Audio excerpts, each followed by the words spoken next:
She walked in with her attitude and a polka dot umbrella. Whatever else I expected this miserable, rainy night, it definitely wasn't this. Summer Rain by Ninkita, published by Xkotober, a space where love and desire are written in all their shades. Tender, passionate, messy, and unforgettable. It's raining again. It's always raining. When I was a kid, I remember my mum reading to me. She loved books. Those books always painted an appealing picture of the rain. It was all about staying indoors, watching drops chase each other down window panes, with a background score of the soothing percussion of rain on a tin roof. In my imagination, rain came to be associated with vague impressions of warmth, shiny, silvery, sparkling splashes, a feeling of safety, contentment, and hope. It took me a while to realize that reality, my actual experience of rain, was pretty far from the ideal I had come to expect from her stories. Maybe I was just a dumb kid, but I still remember how cheated I had felt the first time it hit home that rain was wet, cold, and miserable. I remember standing out there on the driveway outside our house, watching my illusions being washed away, one tremulous prism at a time. It was raining, it was wet, and her car skidded on those deceptively lovely raindrops, straight into the tree, right down the lane. I heard the crunch of metal, and then a stillness broken only by the patter of rain on tin, a sound that she loved so much. No, that one incident does not continue to direct my life today, 15 years after the fact. I'm not hung up on it. I don't hate the rain, and I don't even have an overly cynical attitude about everything and everyone. If anything, I'm as depressingly normal as the next person. It's still raining. Unlike the description of the melody of falling raindrops from her stories, what I hear is a multi-layered orchestra.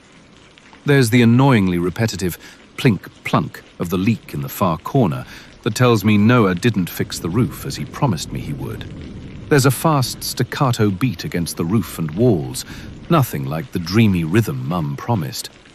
It's punctuated by the howling wind, a wailing, whooshing entity that seems to threaten to blow my little shack down with each shuddering rattle of my shutters. Throughout, there's a sloshing, splashing, swirling sound of water, gurgling through the gutters and down the pipes, adding to the stream, a steady sheet that probably covers the street already.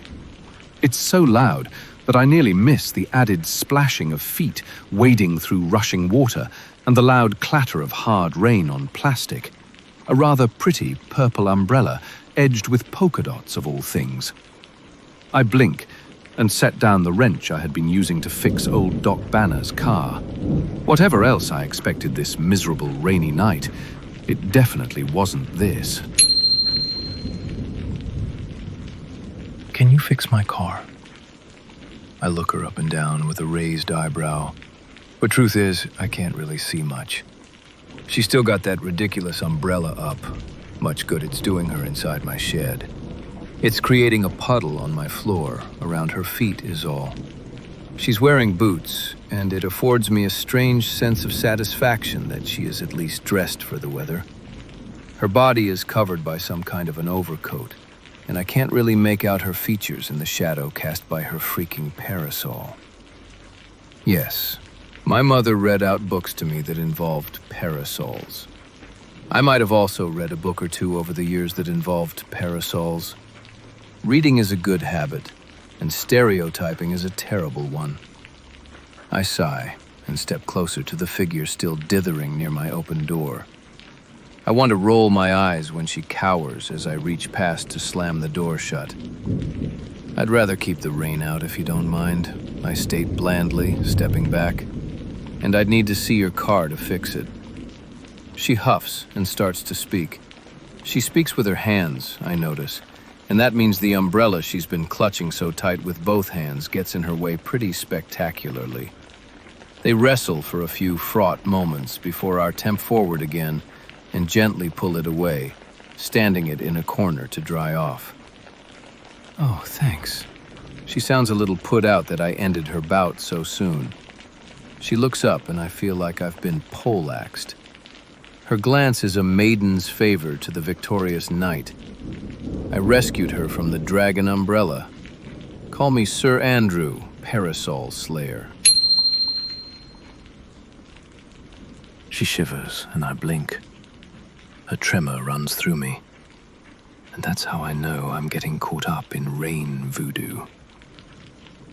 Your car, you said. She nods, grimacing and peering outside through the large picture window next to the door. Not that she can see much, what with half the glass obscured by painted lettering declaring this to be Carter's garage, and the rain blurring the outside world besides. It's out there, she says, trying to see beyond the wavering curtain of water. She blinks and squints, and I don't even try to tell her to save the effort. She's bent and twisted at the waist, just a bit, still looking out.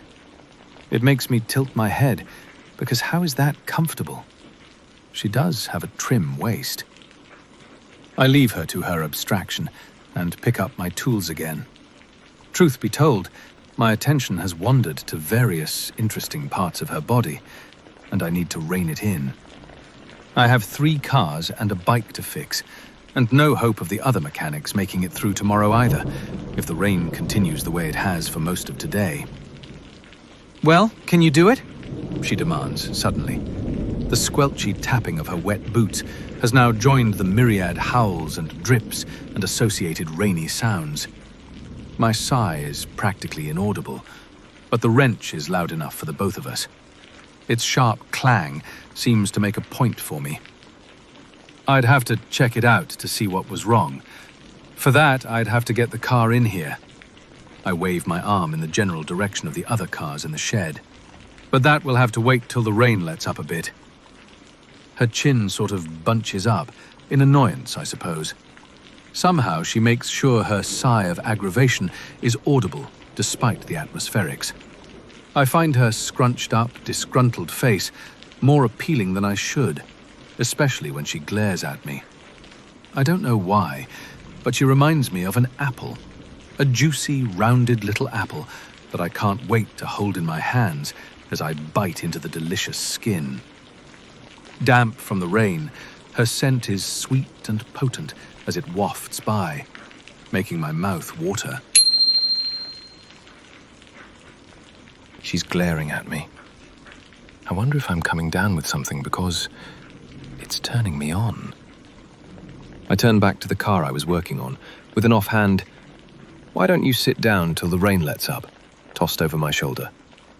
It takes me a minute to focus on what I'm supposed to be doing. Instead, I'm concentrating on tracking her movements by sound. A hesitant, squelchy footstep, the rustle of her coat. She takes a deep breath and lets it out with a whoosh. I'm curious about her. What is she doing here? Where was she going? And how far did she have to walk when her car broke down? What kind of car does she drive? Why was she traveling alone in this storm? The weather has been this way all day. Why'd she risk going out? Why not stay home, safe, like the rest of the sane people in town? Is she from out of town? I clean out the carburetor of Banner's car. She's still standing, looking out of the window, her arms wrapped around her slender body. The fan belt needs to be replaced. She's moved to sit, not on the couch at the customer end of the shed, but on one of the mismatched chairs situated right in the middle of the work area. She's one car away, but I know she's watching me. I raise a shoulder, turning slightly to wipe my forehead on my sleeve, and there, "Caught you!" She averts her eyes, and I watch her for a moment, framed so beautifully by the window of the Jameson's Ford. The fluorescent light overhead swings slightly as the roof trembles with the continued onslaught of precipitation. It casts wavering shadows across her slightly flushed countenance. I blink, and suddenly the roar of the storm comes back to wash over me in all its deafening glory. My heartbeat is louder than the storm. She shivers, and of course I notice. Her coat is damp. Despite the umbrella, her long hair is wet. She's wearing decent boots, but I'm willing to bet her socks are damp as well. The rain outside is ferocious, whipping this way and that, defeating rain gear like a pro. The shed is reasonably warm and dry. Well, except for the odd drip and that damn cold wisp of air that whips through the shed every now and then. I can't seem to plug it, no matter what I do. Nah, she'll be okay. She shivers again, pushing away a wet strand of hair away from her face. I think I detect a sniffle, but I can't be sure. You'd feel better if you took off the coat, you know, I comment, cool and offhand. Hang it up to dry. I can get you a blanket or something. Her fingers twitch at the belt, and she lets out a frustrated huff. I suppose that's a no. I turn away. Oh well, I tried. Sure, that'd be great. I can just see her wary eyes over the top of the Ford. I walk over to the back of the shed, grabbing a couple of warm blankets and a towel. With every step I take, she moves as well. There's a car between us at all times. She's tantalizing me with these partial glimpses. Now I see her eyes, now the curve of her waist, now a flash of her dark hair as she ducks again. Is anyone really that shy and skittish anymore? Lightning flashes outside the window, followed by the loud crash of thunder. She's distracted, and when she turns back, I'm standing in front of her. Her huge brown eyes could suck me in and turn my head if I let them. I drop the blankets on one of the chairs and walk back to the car I'm pretending to fix. I have at least another day of loneliness to look forward to, thanks to this storm. I figure I can do some actual work then. For now, I'll just focus on not turning around to watch as her coat rustles to the ground. My eyes flicker unbidden to the side mirror on the next car, and I grip my wrench tighter. Her coat's off, but where are her clothes? I look away. I didn't really see much. A bare shoulder, a flash of leg. I focus on the irritating drip from the leaky roof. The wind doesn't seem to be letting up. If the storm doesn't die down a bit, I won't be able to go out to her car. I know I heard the ominous crash and crunch of a falling tree a while ago. Not ideal conditions to rescue her ride. This night won't tilt at windmills. I'm not that foolhardy. My eyes stray back to the small mirror that has been my unwitting partner in crime so far. I'm not all that honorable either. She's twisted and draped one blanket around her body like a toga of some sort, and wrapped the other around her shoulders. The coarse red fabric makes her skin glow. At least there isn't much by way of bare skin to look at any longer. I breathe a little easier. She steps away from her corner, where I'm sure she thought I couldn't see her. Would you like something warm to drink? I don't know where the words come from. I thought I was trying to ignore her damn distracting presence. She raises that pert little nose of hers and narrows her eyes at me. Is she trying to look intimidating? Girl needs more practice. What drink? I mean, I can make something for myself if you show me where to go. There's a flash of something more than suspicion in her eyes. I'm making myself some hot chocolate. I'm not going to drug you if that's what you're worried about. I'm being flippant, but her gasp is telling. You can come watch me. It's odd having someone following my every move as I heat the pan of milk, dig out the tin of chocolate, find a spoon, try not to stare back at her. I give her my favorite mug and take one of the chipped ones Noah seems to love collecting from garage sales. It's his thing. Some people play sports. Noah goes bargain hunting. I don't know what my thing is. She hums in appreciation. This is really good. Thanks. I'm sorry about before, but... I wave off the rest of her apology. She's not really sorry, and neither am I. It's good to know she isn't going around trusting people blindly, especially seeing as she's been going around with nothing under her coat, nothing under the blanket. I scald my tongue, drinking too fast. It sucks, but at least I don't try to jump her. toes are taunting me. She refused to rest on the couch because she said it was too near the front window. Something about how being able to see the rain made her feel cold. I didn't tell her that hearing the rain had the same effect on me. I don't think she's up for that kind of emotional bonding. Instead, I dragged the couch over to the back of the shed, made space near the chairs she'd claimed earlier. She's clearly happy to relax bang in the middle of a motor workshop. I'm just happy she's in a place I can keep an eye on her without being too obvious. Which brings me to her toes. They are cute pink toes with trimmed nails, bare of polish, looking out demurely from the blanket she has draped over herself. To be honest, they are the only parts of her that seem even remotely friendly at the moment. The girl changes moods every minute. Hot chocolate didn't get me very far. I still know nothing about her, and she still got her defenses up sky high. Maybe I should have offered marshmallows. I hate this unsettled feeling, not knowing, not being in control of things, this damned storm. My equilibrium is shakier than a leaf in the wind. A part of me wants to step out into the sheeting rain, feel the icy droplets hit my body till my skin is numb. I don't want to acknowledge the impulse, because then I'd have to recognize the other part of me that wants to kiss this girl. Or better yet, the part that wants to shut out the world and hide in a corner.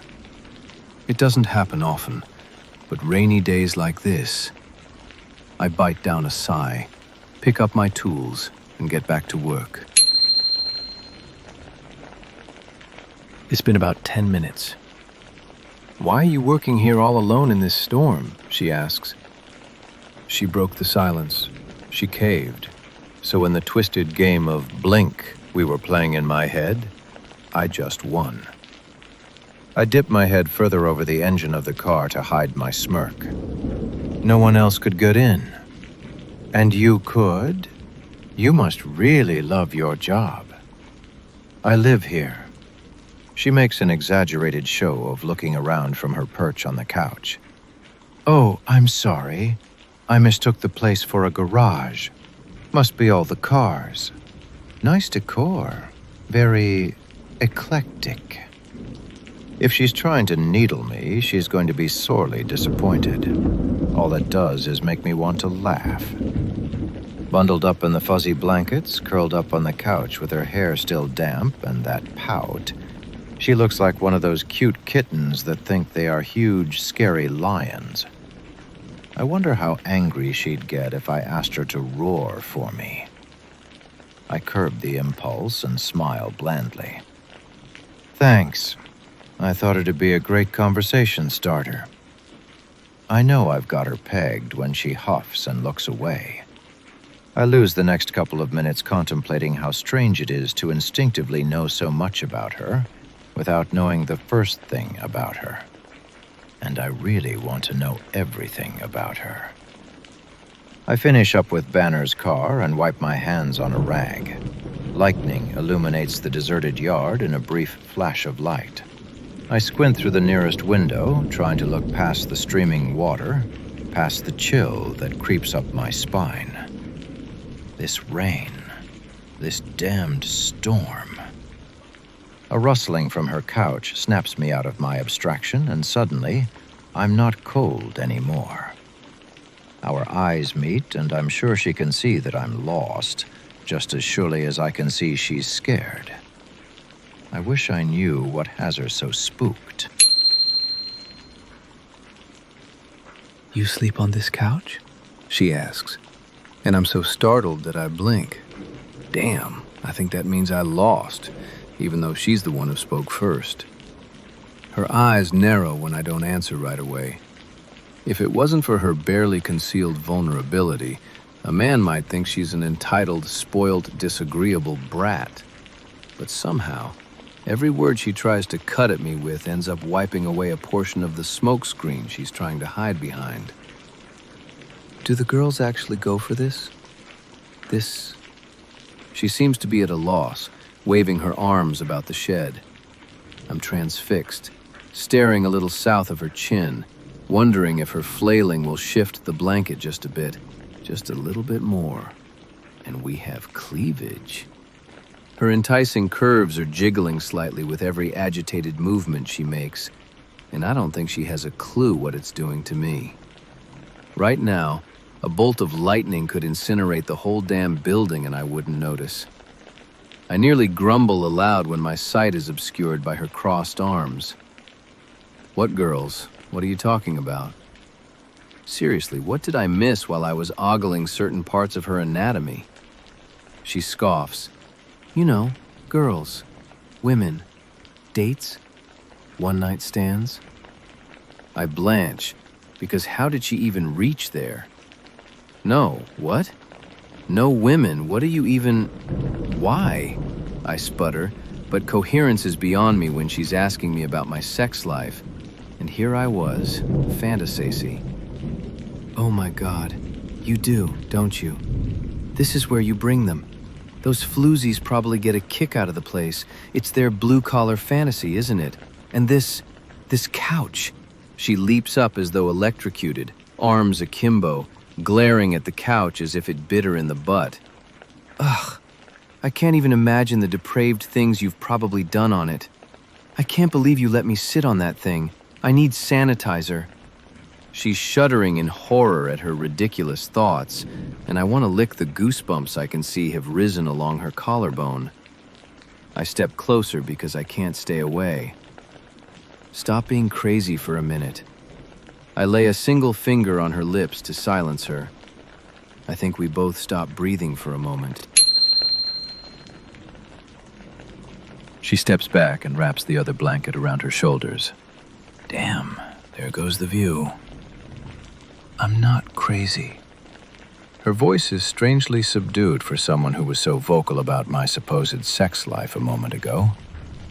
All right, but the stuff you were saying was nuts. Absolutely demented. I get the picture, she snaps. I have a place out back, I explain, waving towards the back of the shed. You can't see it from the front at all, because the shed pretty much hides it. But I have my own place back there. She's quiet for just a beat before firing back. Well, good for you. I don't need to know about it. Then she's back on the couch, curled up like a fluffy little ball, with her back to me, as much as she can manage. I'm baffled by this girl, and damn if it doesn't turn me on. I'll need to go work on brake pads or something to settle down. The Jamesons' Ford is in pretty bad shape.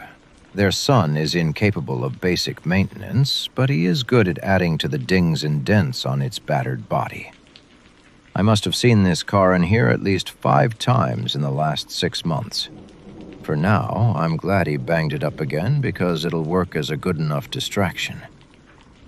I'm not sure how much time passes, 15 minutes, half an hour. It's hard to tell when I'm trying so hard to ignore the girl on my couch, who's trying so hard to ignore me. This night is loud enough, what with the rain beating down on the roof and the thunder growling so loud and the wind screeching like something from a bad horror movie. Else I would have hammered out some of the dents on this car's body. That would have made it pretty hard to ignore me, I'll bet. Speaking of loud, it might be my imagination, but the rain seems to have let up marginally. I stride over to the window, but it's starting to fog up a bit. With a sigh, I pull open the door and take stock of the world outside. The fresh, clean, wet scent is almost overpowering. I never realize how attached I am to the scent of grease and dust and my own sweat until it rains like this. Damn wet air is going to make me sneeze. Standing there, rubbing at my nose and thinking that I may as well get the girl's car in while I can, I'm blinded by a flash of lightning that forks its way down from the skies right to my feet, so it seems. I jump back instinctively, just as my eardrums are assaulted by a god-awful smash and rumble and clap and crunch. I blink, and the huge oak in my yard sizzles where the lightning tore through it, straight down its strong, thick trunk. I haven't even begun to process the smell of burnt wood, the zing of the ionized air, when with a sudden, sharp crack, half the tree splits away sideways, landing with a loud thump and smush right across my driveway. I swear the shed vibrates for a whole minute afterwards. Her eyes are wide, fearful, as they peer at me over the back of the couch. With a sigh, I shut the door and walk over, my hands deep in my pockets where she can't see my fists. You heard? Maybe that's a stupid question, but I'm still shaken. She nods, all eyes. I can't get your car in now. You want to try and call a cab? The storm is winding down a bit, looks like. I mean, I still don't think it's the safest idea to be out in these conditions tonight, but you probably have someplace to be. I don't think I can look at her right now. I don't know why I want this annoying girl around at all. Maybe it's just that she distracts me from the rain. She bites her lip and seems to debate her options. Then, squaring her shoulders, she nods decisively. I think it's sensible to just stay put. I mean, who knows what state the roads are in? I nod as well. We probably look like a pair of ridiculous bobblehead dolls. Noah collects those as well. Yeah, all right. But, you want to call someone and let them know, or whatever? I'll be there. I point to the farthest part of the shed, thinking she'd prefer some privacy. There's no way a girl like her doesn't have people around who want to make sure she's all right.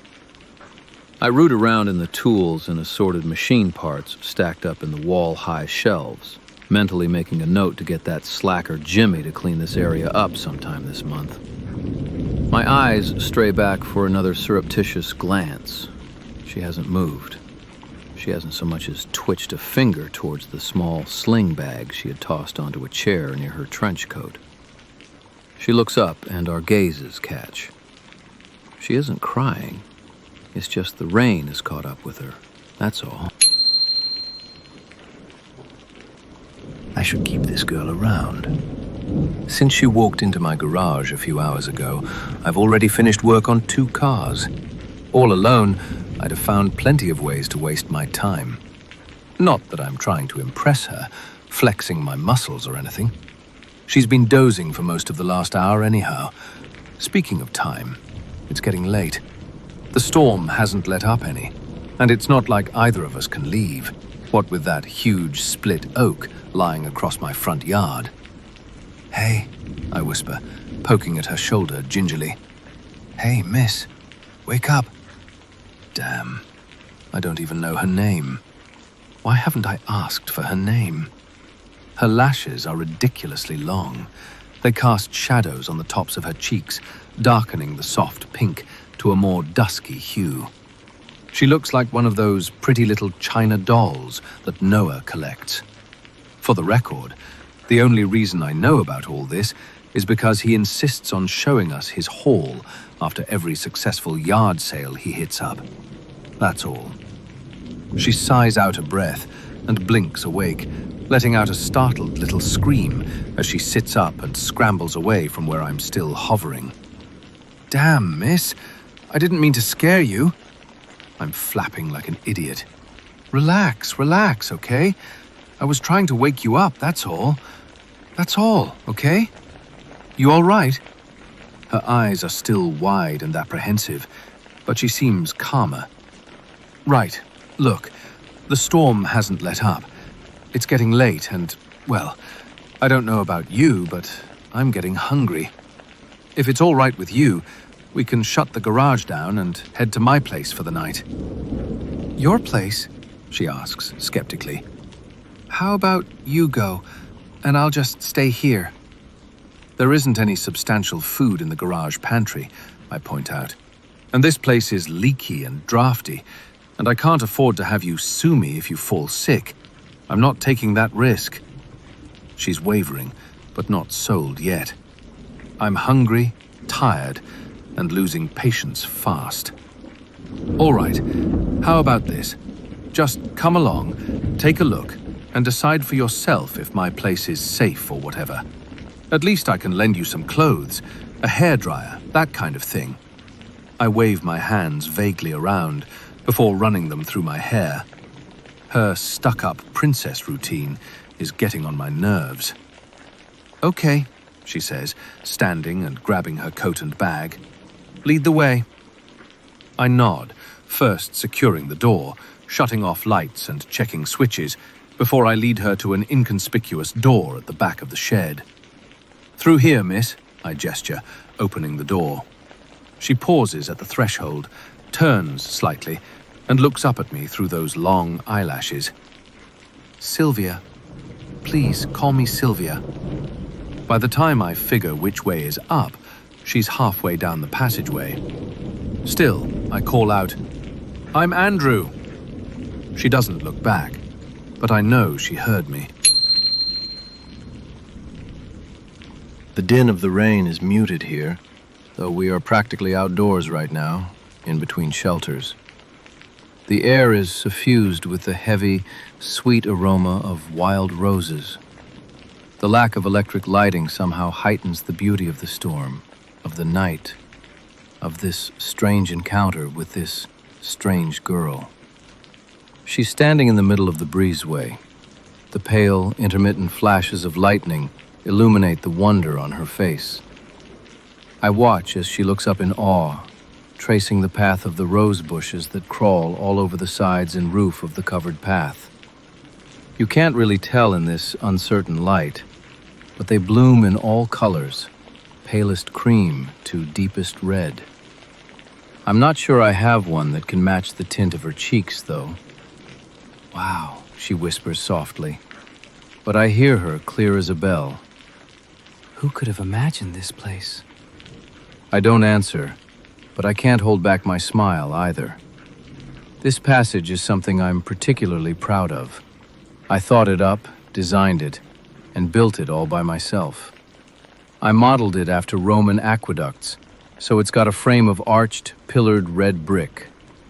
In between the pillars, a series of safety glass reinforced French windows open out into the garden. It isn't much to look at right now, but any other day, it's an oasis. The guys are over every day at the shed, but only Noah and my pal Joshua know the garden exists. Even they assume it was that way when I bought the house, and I just kept it up. I never bothered to correct them. I guess they can't figure how a greasy mechanic would have the vision for a whimsical garden like mine. They see the man they want to see, the person they are comfortable being around. That's all right, 'cause I am that man too. I am coarse and short-tempered, sweat and grease, rips and stains. I'm unrefined, unfiltered, uncouth. But so are they. They wouldn't know what to do with this part of me, and I wouldn't know who to be if they realized. But this girl, she's looking at me like she knows. I walk towards her, intent on guiding her to the house, but she doesn't move, and suddenly, it's like my dreams crystallized into reality. The rain, the roses, the romance of having this unattainable, mysterious girl so close. My hands are shaking.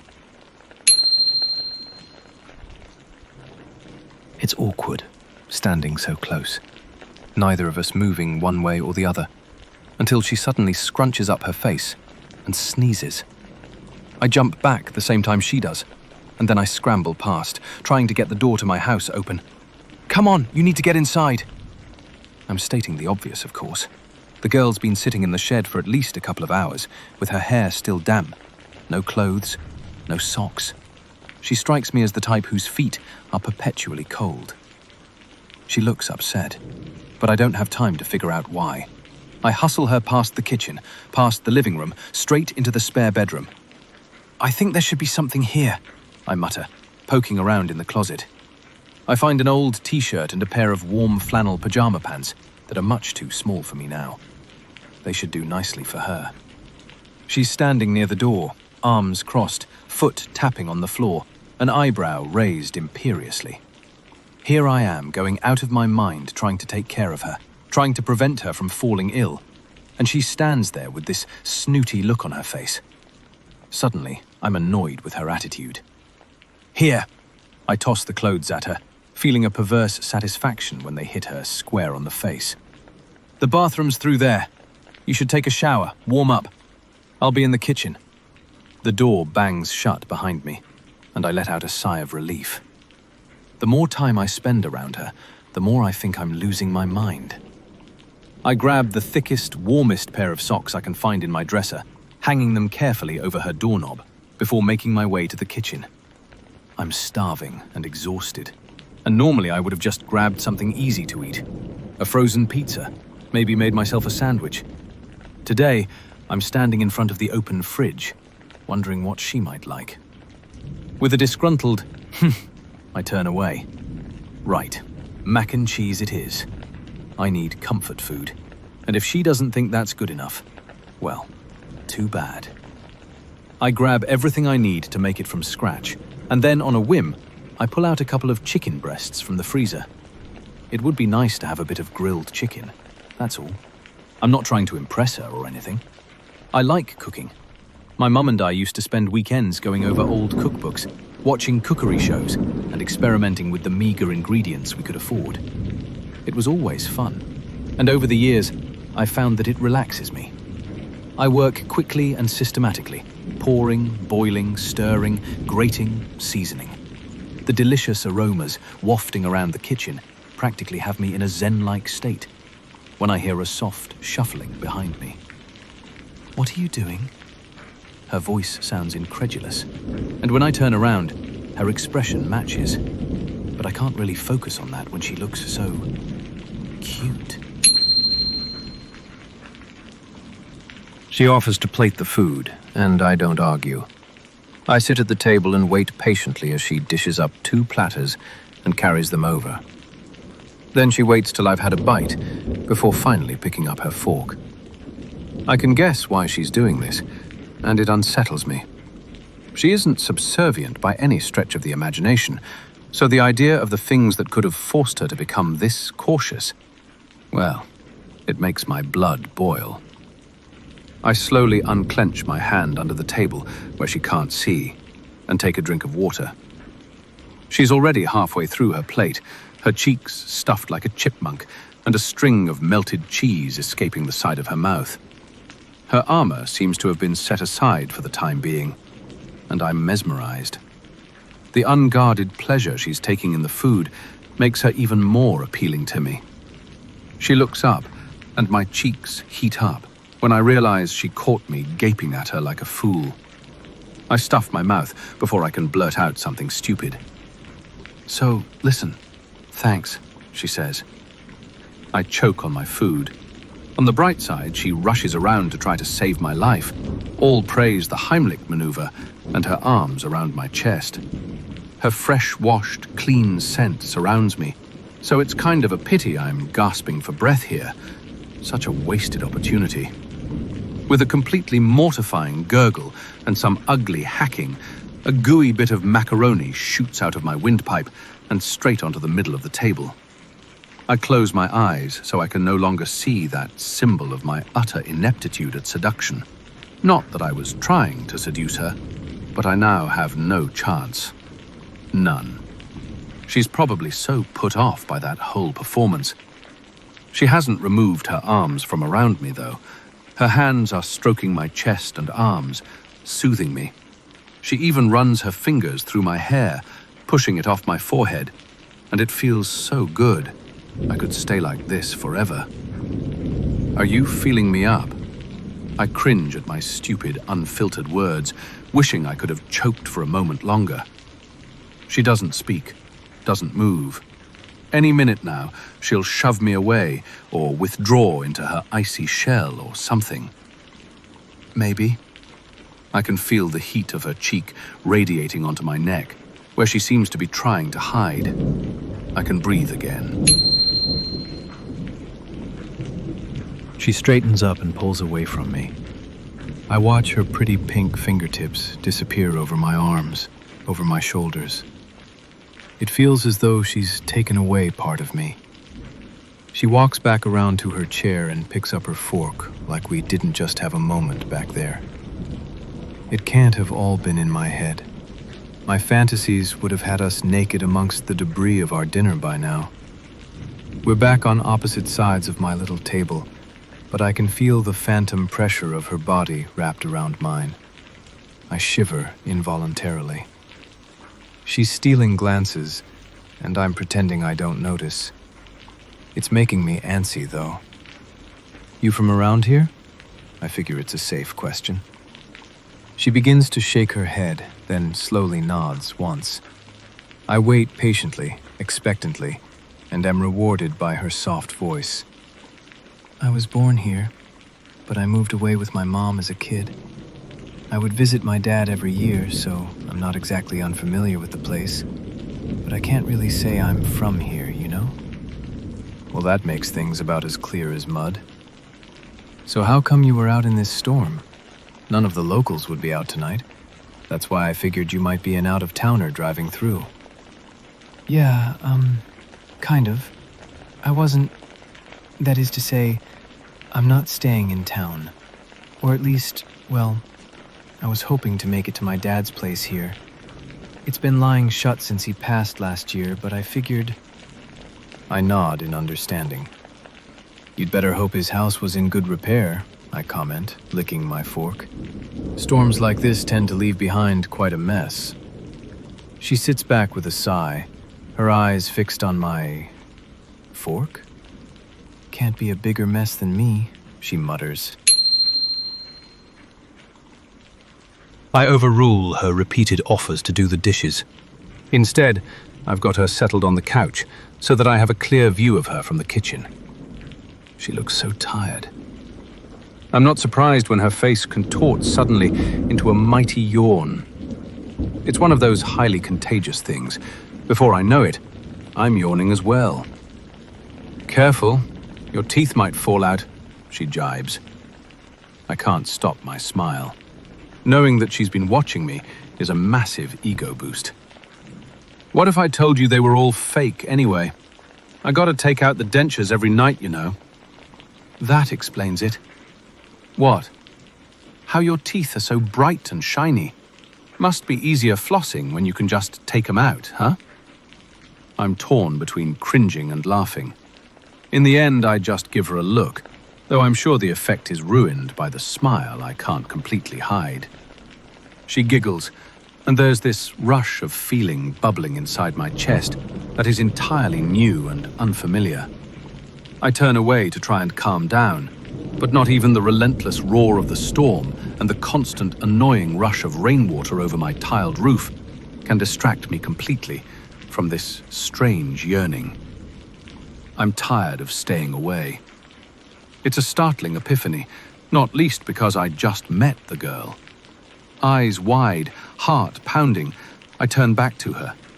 It all happens so fast that I'm not even sure how I do it, but I manage to slip, grab the edge of the counter to prevent a fall, and somehow end up splashing myself with dirty dishwater.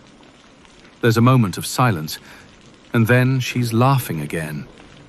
Of course. I've just given her dinner and a show, a slapstick comedy, what with my flailing and splashing.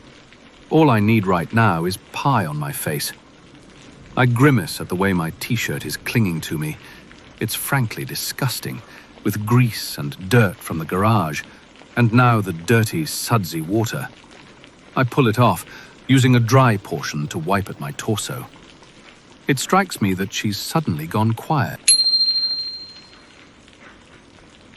She's eyeing my body, and I smirk when her eyes meander up, over my abs, my chest, my shoulders, my lips.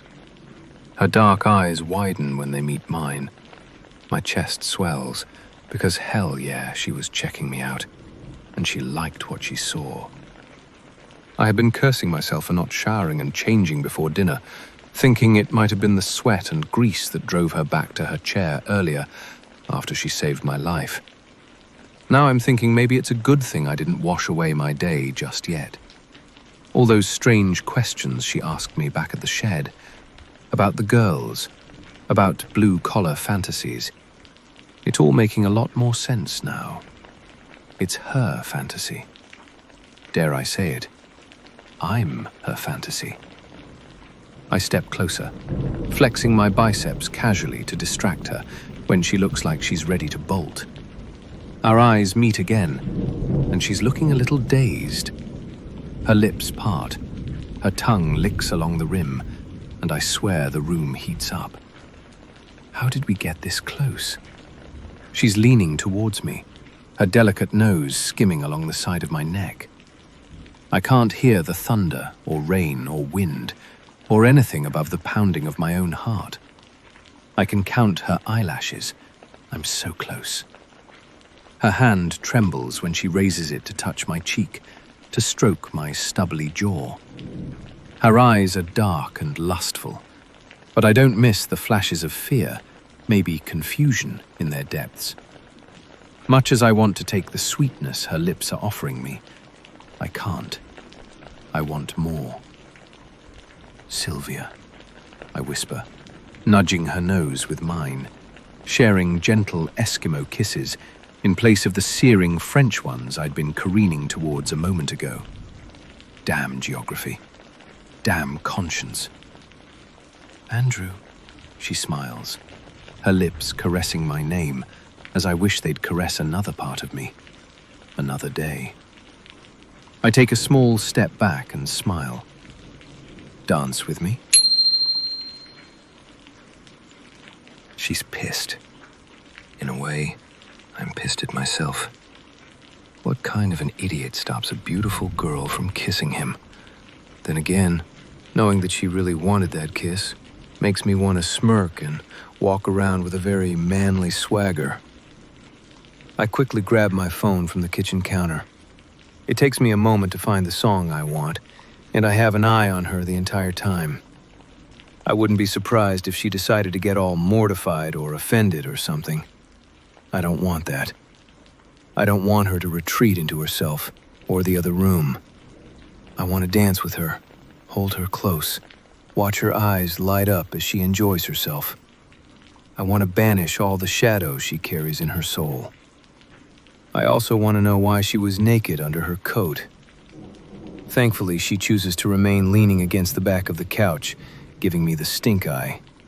That I can handle. I'm amazed at how light and giddy I feel at the sight of her scowling face in my living room. Singing in the Rain was one of my mom's favorite movies. As soon as Gene Kelly sings the first doodle-doo, doo-doo, I reach out for Sylvia's reluctant hand. She can't hold back her smile when she recognizes the song, though. I'm singing along as we twirl around my living room, kitchen, and back, around the couch, sidestepping the bookshelf in the corner. I can't deny my joy when she relaxes into my arms, raising her voice to join mine in song. And wow, she does have a lovely voice. As we pass by the door leading to the passageway we had come through earlier, Sylvia seems to hesitate. Then, with a mischievous grin, she pulls me over, and the next thing I know, we are in the midst of rain-drenched glass windows under a canopy of roses, literally singing and dancing in the rain. The song changes, shifting seamlessly to the mellow sounds of B.J. Thomas singing about the raindrops that keep falling on his head. We sway gently, and I'm in way over my head, her soft hand in my larger, rougher one, her other hand gently resting on my bare shoulder, her fingers spreading every so often, as though she can't stop herself from reaching out to touch more of me, just as I am burning to touch more of her. My hand slides softly over the back of her t-shirt, and I can't help but imagine stroking her skin instead. I can feel her warmth through the thin fabric, and it is driving me crazy. I'm distracted when she closes her eyes and leans her head back with a small laugh. She smells so good. I want to bite her there, at that particular point at the base of her slender neck. She's moved both arms around my neck, and mine are linked around her waist. She blinks up at the glass panels that make up a good part of the roof of the passage. "You made this?" It isn't a question. "Yeah. Do you like it?" It's a casual question, but I'm holding my breath for her answer. "It can't be real," she whispers, twirling away and unlatching one of the nearby windows. "This place, this night, you." She laughs as raindrops hit her outstretched hand and shivers when I wrap an arm around her to keep her warm. I reach out and snag her a just unfurled wild rose. Her expression is the best reward I could have asked for. She gasps when lightning flashes suddenly and presses closer when a crack of thunder startles her. On second thoughts, feeling her in my arms is the best reward. I'm never going to stop the rain by complaining, indeed. I can't stop touching her. Thank God, it seems she can't stop either. Her restless hands are dancing over my bare shoulders, my chest. It's torture, plain and simple. Her dewy lips part, and her dark eyes entice me closer. This time, I give in. The moment our lips meet, care and caution go out of the window. When her tongue flicks out to meet mine, I'm jolted by sensation. Nothing exists but this girl, this feeling, this moment. Holy thunder and lightning, we're at the heart of the storm. I still don't know much about the girl, but I do know this. She can kiss. No, scratch that. She can kiss me. Anytime she wants. Anywhere she wants. Except, maybe not in the back of the Jameson kid's car. He's pretty shifty and probably jerks off in there. Anyway, I'm not having his pimply self tainting my time with Sylvia in any way at all. But if she's up to it, there's a pretty sweet BMW that came in the other day. We could play Dirty Mechanic. No, not porn. I got that out of a book. I read, people. Noah insists reading porn is the same as watching it, but anyone with any intelligence knows it isn't the same. Reading is infinitely sexier. I mean, seriously, trying not to cringe at overly made-up, surgically enhanced men and women with terrible acting versus the freedom to visualize the perfect woman doing the hottest, dirtiest, fucking incredible things to you, there is no comparison. Just like there is no comparison to feeling Sylvia's skin against mine. Her lips, gentle, then demanding, sweet and intoxicating. Her hair is soft, her body yielding. The rain is washing away reality, and she's Eve in my garden. The more I take, the more she offers, and the more I hunger. She clutches at my hair, her tongue sensuously advancing and retreating, teasing me and driving me completely insane. I push her up against a brick pillar and grind against her, desperate to feel more of her softness and heat. I want her to feel how far she's pushed me simply by being here. Mentally, I'm already halfway to my bedroom, with her stripped bare in my arms, when she pulls away slightly. I barely know my own name anymore, but I recognize the pain in her sudden gasp. I don't have it in me to step away completely, so I shift my lower half away, while wrapping my arms around her. "Did I hurt you?" I ask after a moment, when I've shut down the mental outcry of my protesting erection. She's quiet and snuggled close, so right now I'm not sure what to think. No, you didn't. She stops, draws a deep breath that pushes her gorgeous chest against mine. I rein in my libido. "Someone did. You want to go back inside? I'd like to tell you. She trusts me, and she'll finally talk." I grab her around the waist and practically run back into the house. I'm sitting at the edge of the couch, watching her pace as she finds her words. I've been traveling across the country over the last year or so, she finally begins. My mom had just remarried, and I wasn't happy doing what I was doing. What was that? I blurt out. I'm a little sorry for interrupting, but not much. I really want all the details where she's concerned. Oh, I used to work as an assistant at an accounting firm back in Scottsdale, Arizona. Not what I was expecting, but I nod eagerly so she'll go on. My boss was great. The people at work were all really nice, actually. It was a steady job. It paid well, so I never could figure out what I was so unhappy about. Then one day, my mom called. She'd eloped with her latest boyfriend. A Vegas wedding, probably completely tacky and gaudy, and there I was, living in a tiny apartment, a damned worker ant. She's the one who offered to talk, but watching her now, it's like she's fighting herself. She's circling and deflecting, and the note of near hysteria she's trying to suppress. No, this isn't easy for her. If I wasn't so desperately curious about her, I'd let her off the hook. But as it is, maybe I can give her a little time, help her work up to it. You don't like ants? I venture cautiously. No. I mean, I'm sure they're okay, but I don't want to be one. I didn't want to grow old and just die in my little cubicle. I felt like I hadn't ever really lived, and I never would. I snag her hand and tug her gently down next to me on the couch. She grips my hands back, and I can see that it calms her down considerably. It's a very different story with me. Just being near her makes my heart race. It was probably stupid, but I quit, packed up my stuff and just left. Never more than a few months in one place, never knowing where I'd end up.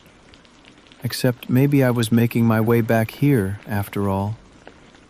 It's shy, almost tender, the look that passes between us. She was making her way here, to her dad's house, to memories of her childhood, and maybe, just maybe, to me. So did you join a nudist colony or something on the way here? My mouth decides to ruin the moment. That is why you had no clothes on, right? I want to kill myself. Judging by her glare, so does she. Cushions are supposed to be soft.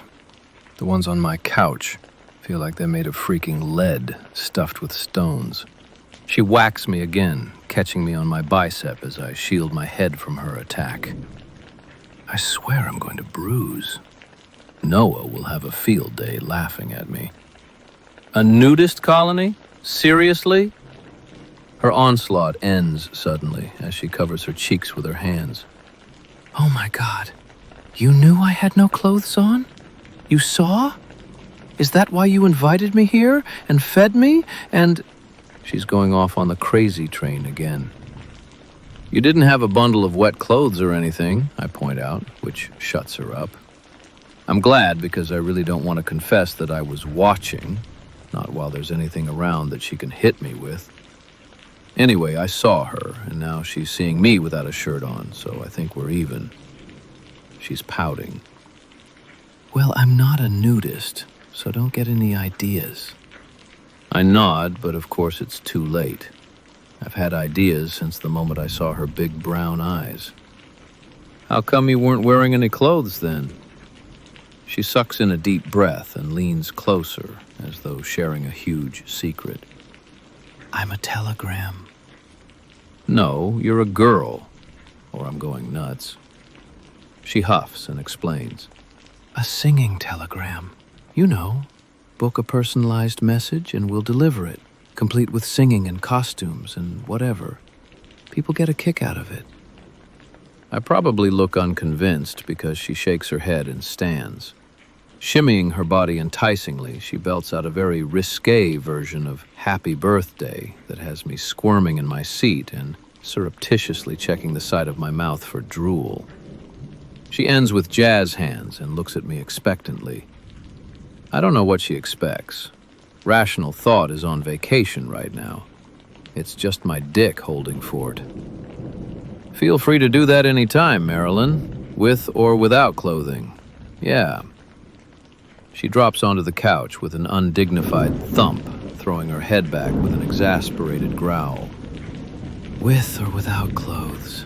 I'm a telegram, not a stripper, Andrew. But I have done that as well. All right. I nod because I don't know what I'm supposed to say when she looks at me, so hopeful and hopeless at the same time.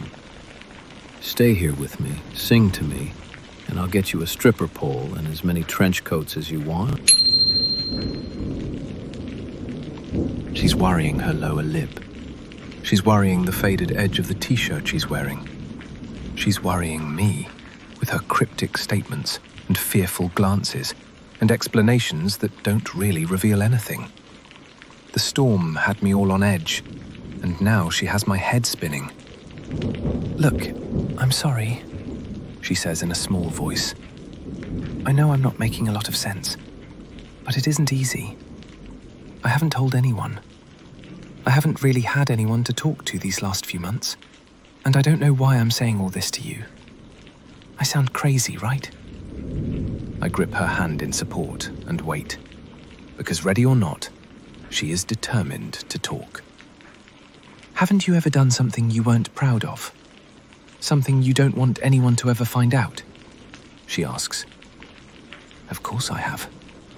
However, no matter how hypocritical it is, I am not jeopardizing what we can have by sharing my deep, dark secrets. I really don't want this girl to run. I'm not asking that you tell me all your secrets. I'm not asking for anything, really, I say softly.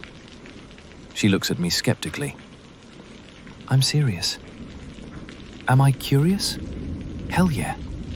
But I'm not expecting an explanation any more than I'm expecting a blowjob here. Her eyes narrow as her gaze lands on my lap. I have no hope of hiding my rather prominent erection. Such are the pitfalls of being well endowed. Sure, she says, dragging out the sound. Ah, come on, that's not what I mean, I protest. I know she's messing with me, because I see that wicked gleam in her eye. Just keep talking, girl. Or, hey, wait a sec. Let me grab a t-shirt real quick. No! I pause, and she's eyeing my chest again.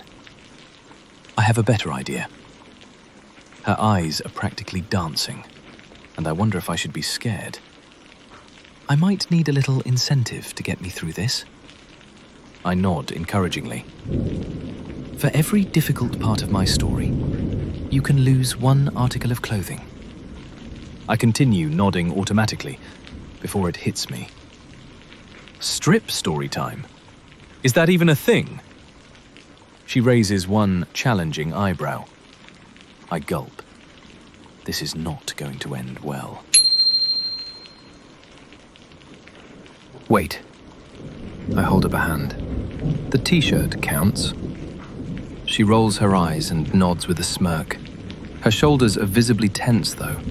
For a moment, I wonder if this is a good idea, if I am the best person to support her through something she is clearly dreading.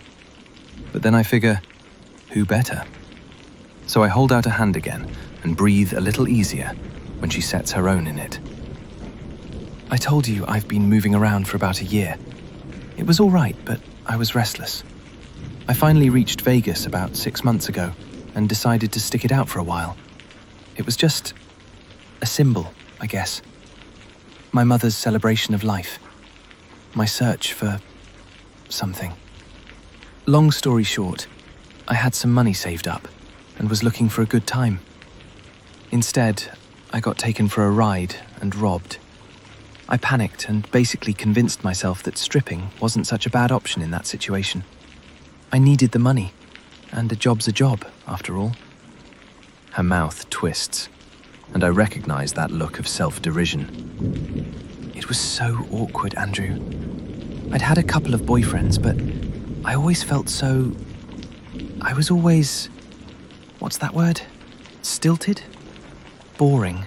The furthest thing from adventurous or flirty or... you know? I nod, though I can't see her as any of those things. So, the stripping gig. I figured it was the perfect way to get over my inhibitions. Get a life, have fun, all that jazz. Well, it didn't work out too well. Apparently I wasn't approachable enough. Not sexy enough, not alluring enough. Just not enough. She gestures towards her general area of her chest, and it doesn't take a genius to get what she means. It takes an effort to tear my eyes away, though. Her boobs are perfection. I figured I'd cut my losses, take whatever savings I still had, and just make my way up here. Then this guy offered me another job. Oh, he pitched it as so much fun.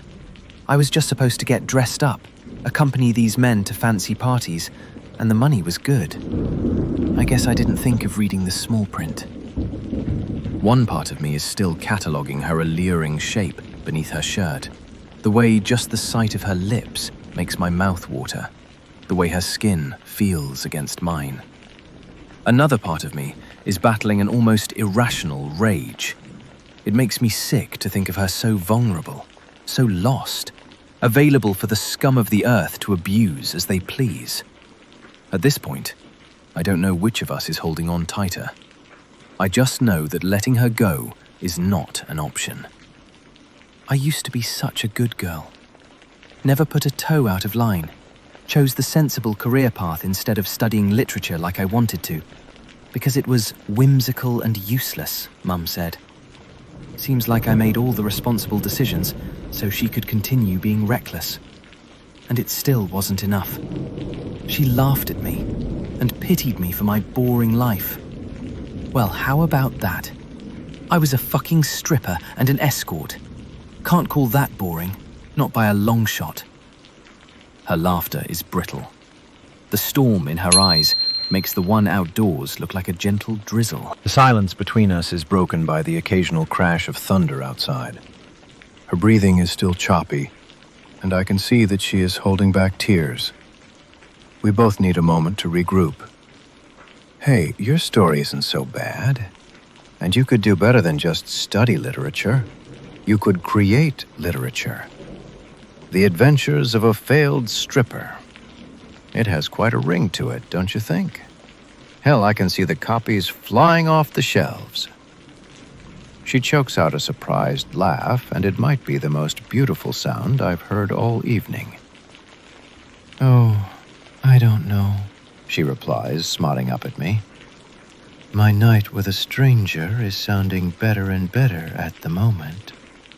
Make sure you write about how amazing the handsome stranger was, and how he rescued you from the most dreadful storm you'd ever seen, I nod. He sounds like quite a prize. I'm sure people would want to read your book just to know more about him. Maybe you could add a sketch of his abs as bonus content.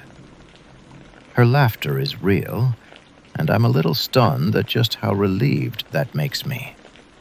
Why do I care so much? I've barely known her 5 hours, and I'm trying to find out her deepest, most painful secrets just so that I can rid her of the sorrow they clearly cause her.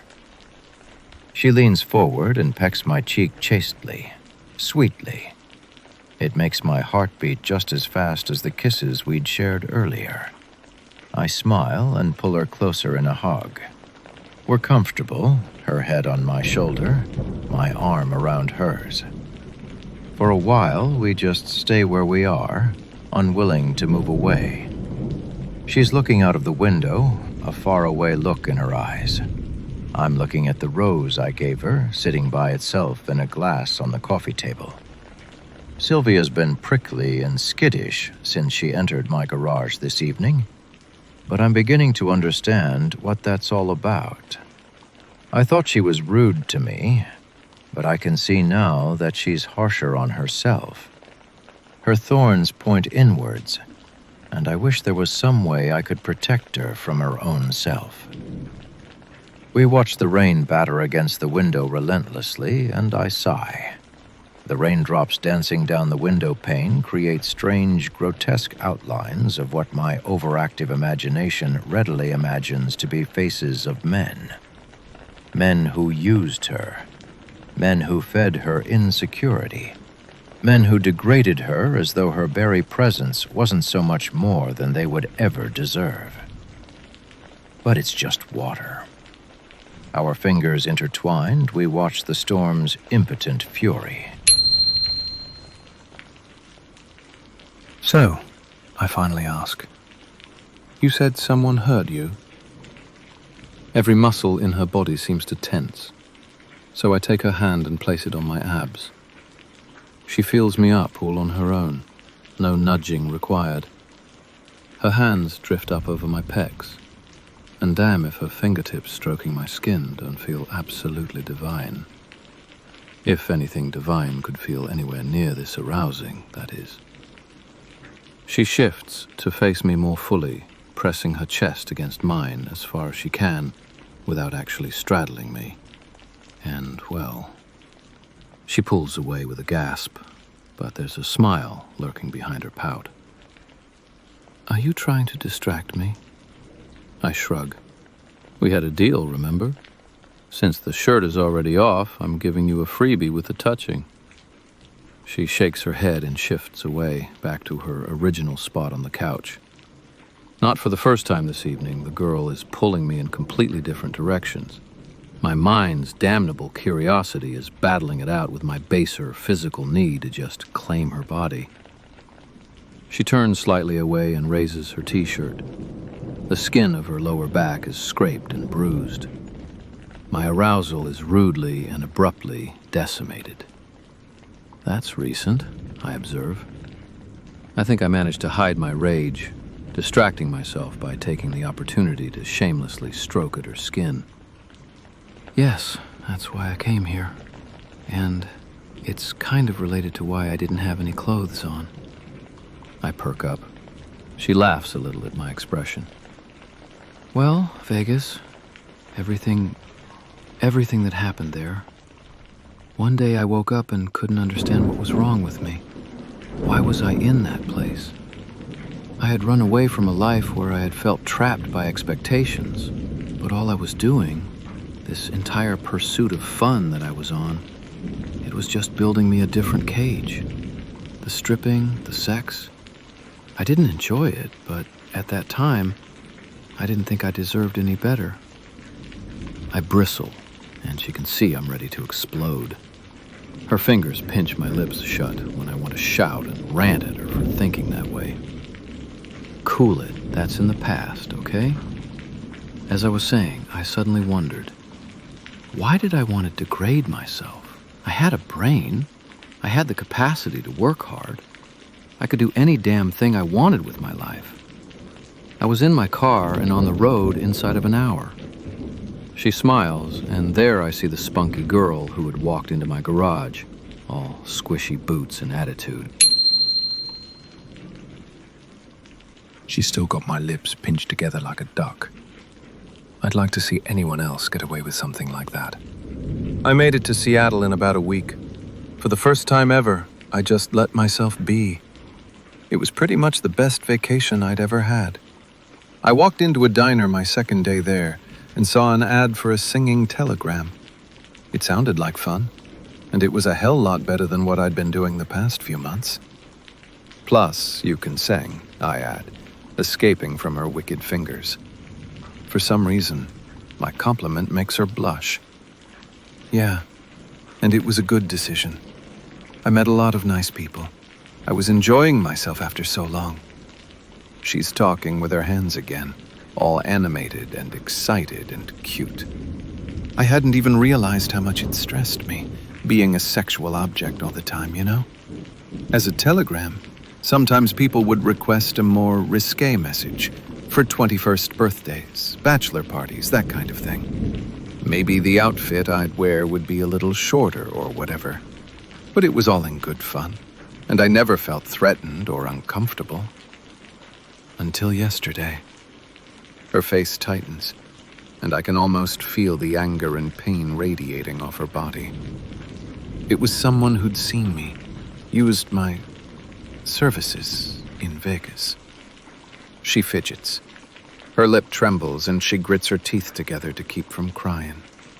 The need to protect her, to keep away anything that hurts her, is overwhelming. It's an effort, but I tone down the extent of my reaction.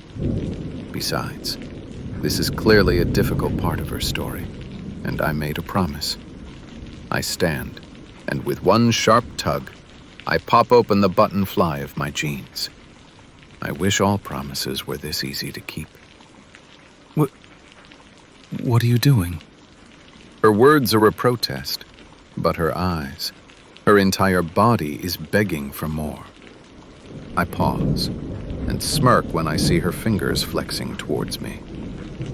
Keeping up my end of the bargain, I say blandly, pushing the jeans down and stepping out of them. I might have pushed my boxers down fractionally as well. Her eyes can't seem to decide where to look. I sit back nonchalantly and let her just take it all in. Can't blame the girl, really. Is touching still allowed? She asks. Her eyes are still on me, but nowhere near my face. I don't point this out because I think there are extenuating circumstances here. Besides, I like her eyes on my body. Will it help you tell your story? I've been toying with her a bit, but right now I'm absolutely serious. She finally looks me in the eye, blushes, and nods. All right then. I open my arms and like a shot, she's on my lap. This time there's no feeling up or rubbing up or any other fun kind of touching involved. She's curled up with her head on my shoulder, clearly drawing support from my arms around her. She speaks against the skin of my neck, her voice quiet but clear. He was one of the first people I was sent to as an escort. I still don't know why. When I figured out what it was about, why didn't I just say no, turn and run? Did he hurt you? I ask, because I can't hold back. She shakes her head and I breathe again. Then she speaks and my heart clenches. No, he didn't. Or at least, I'm not sure. He took me to a party of some sort.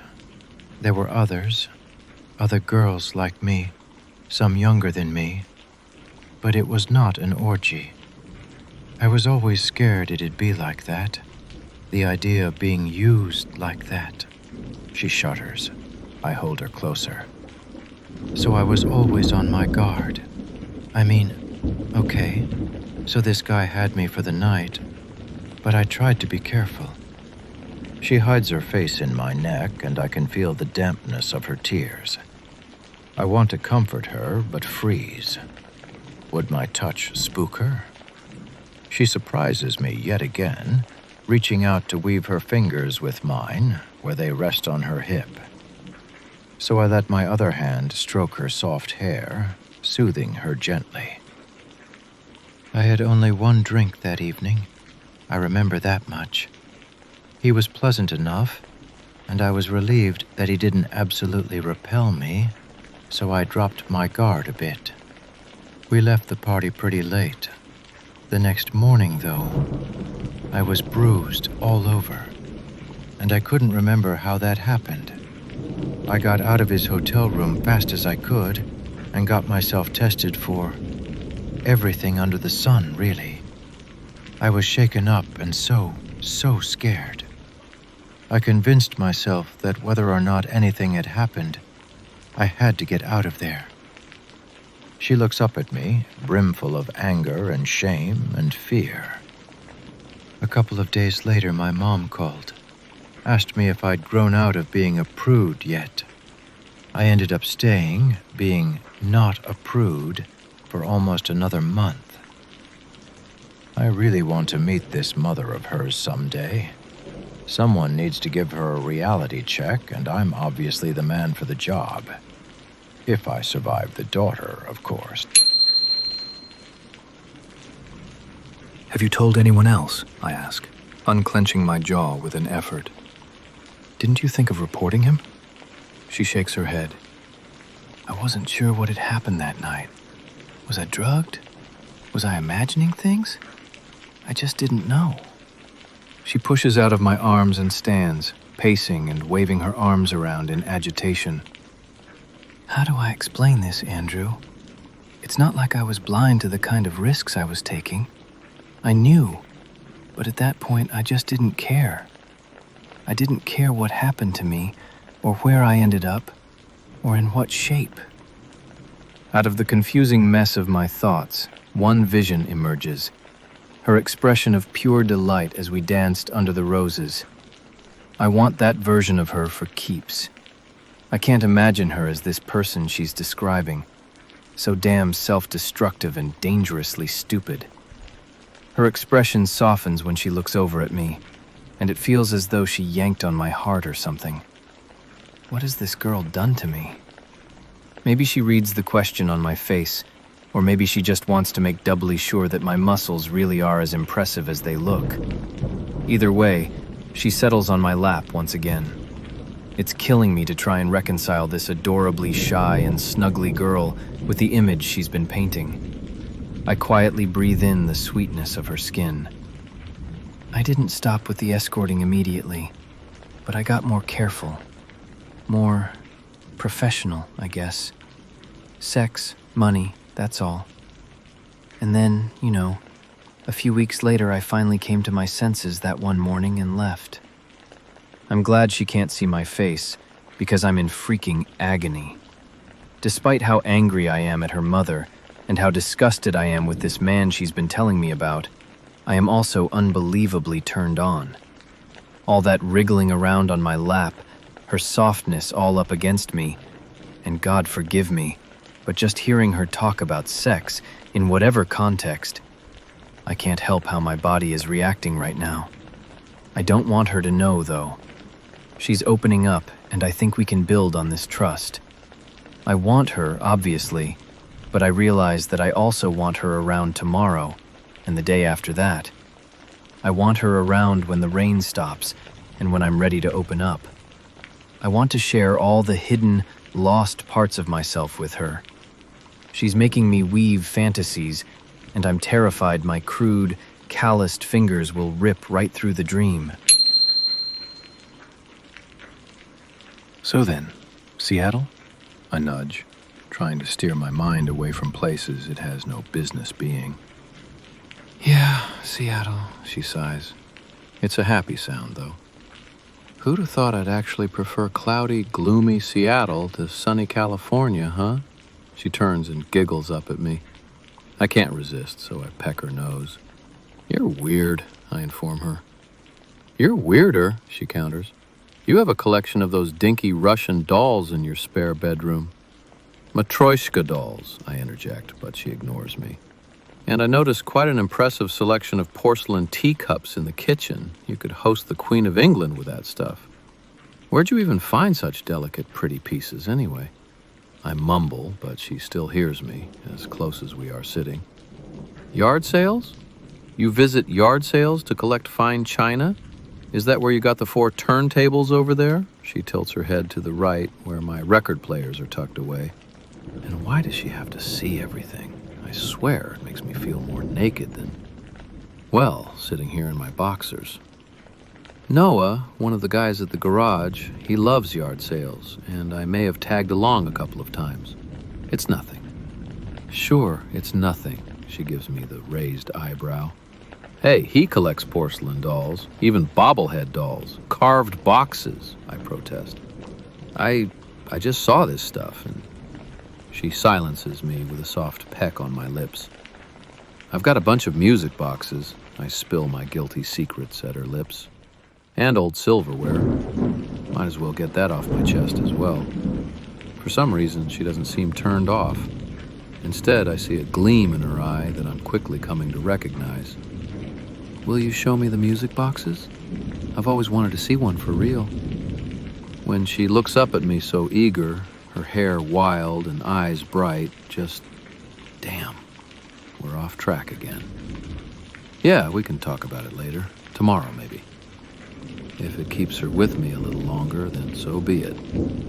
You still want to finish telling me your story? Her light dims somewhat, but she nods. Where was I? So, yeah, I met Lilith. She runs the telegram place. I was up front with her, told her the basics of where I'd been and what I'd been doing the past year. She heard me out and then explained all the ways in which her business was not like what I'd experienced in Vegas. Then she told me I had the job. She sounds really cool. Oh yes, she really is. And I told you I enjoyed the work, right? Plus, Lilith took me on as a part-time assistant, filing stuff, cross-checking appointments, that kind of thing. Honestly, it felt like I got my life back. And then that guy popped up? How'd that happen? Because let's be real, I'm happy she got a reprieve from the sleaze, but I still don't know how she landed up here. Maybe it's a good thing the girl didn't become a writer. She really can't tell a straight story. It was the unlikeliest thing, she says. Her voice is low but strong. It was a couple's 35th anniversary, so their daughter booked 2 of us for a surprise act at the party, just performing to a sweet poem their relatives and friends had put together with some photographs as a slideshow. That sounds seriously cringeworthy. She eyes me, and I get the feeling she can guess what's going on in my head.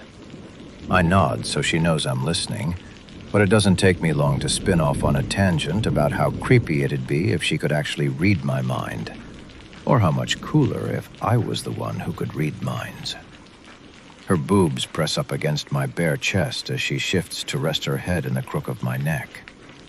That breaks me out of my thoughts, and I realize I must have missed something because she's talking about some woman who I'm sure I haven't heard of before. And I didn't even bother about Vicky. I just dashed out before that creeper Chris could see me. I had just managed to reach the parking when I saw him waiting outside, smiling like he was my fucking best friend. Why didn't you run? I protest. My earlier mental wanderings aside, I've never really been so invested in anyone else's life before. It was kind of difficult, seeing as he was between me and the car, she snapped back. Anyway, at first he didn't try to touch me or anything. He said he wanted to talk, that it was important. Something about how we had a connection, and he had been looking for me. He thought I didn't notice, but he kept edging closer. So I let him. And then, when he was close enough, I punched him in the throat and kneed him in the groin. I'm impressed and perversely turned on by the thought of this girl incapacitating that fucking lowlife. She smirks and shifts deliberately, feeling how hard I am for her. I'm a saint, though, so I grab her by the hips and move her a crucial inch or two away. Then you ran? I nearly gasp out because the tease is rubbing up against my thigh, and I can feel her heat, and her nipples are poking at the thin shirt, and I'm just about ready to toss her onto her back and hump her. No, actually. Then he pushed me really hard against the brick wall and I punched him in the face. I think I might have broken his nose, but in our scuffle I'd scraped my back and my clothes were torn up. So why didn't you go home and get new clothes? Why'd you decide to run to our tiny town? In the middle of a raging storm, I might add. I told you I'd seen him talking to Vicky. Ah, so that's the part I missed. She's an idiot, and probably told him whatever he wanted to know. Besides, he was a guest. He knew where I worked. How difficult would it have been for him to trace me to my apartment? Or maybe just turn up at work and accuse me of assaulting him, or I don't know, Andrew. I wasn't really thinking. Okay, I get why you didn't want to stick around. But the clothes? Her nudity is on my mind, just a little. I actually went back to the office.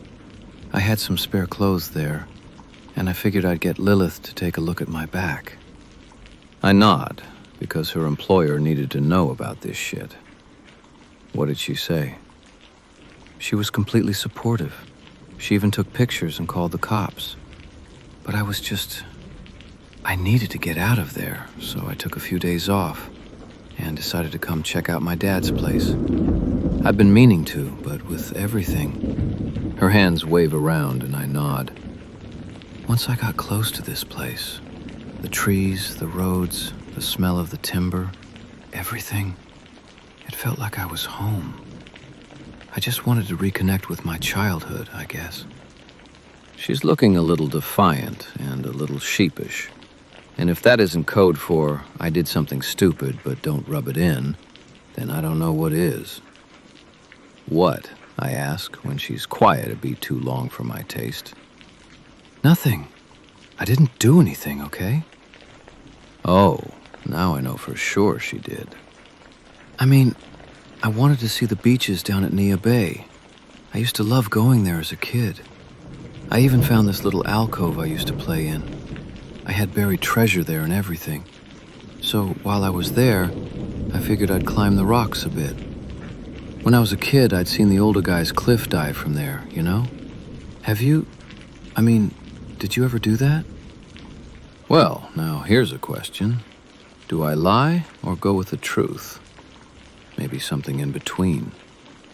Cliff dive? Not here, I haven't. There, how's that? She doesn't need to know I'm intimidated by the way she just goes at stuff and punches people and jumps off cliffs. Wait, what? Tell me you didn't jump off the cliff. She fucking blinks her eyelashes at me and smiles. I'm trying not to freak out. I don't have any right to freak out. She can do what she wants, after all. Well, I didn't just jump off a cliff. There's a place that juts out, and it's not like I was trying to kill myself or anything. She narrows her eyes at me. You've never really done it, have you? I sputter and stutter, and the smile lurking in her eyes spreads to her lips and stretches across her face. Want to try it with me? Her voice is low, husky, and possibly the most alluring sound I've ever heard. We are pressed so close together, I can feel when her heartbeat picks up at the thought of sharing something like that with me. It makes my heart hammer, thinking of other things I'd like to share with her.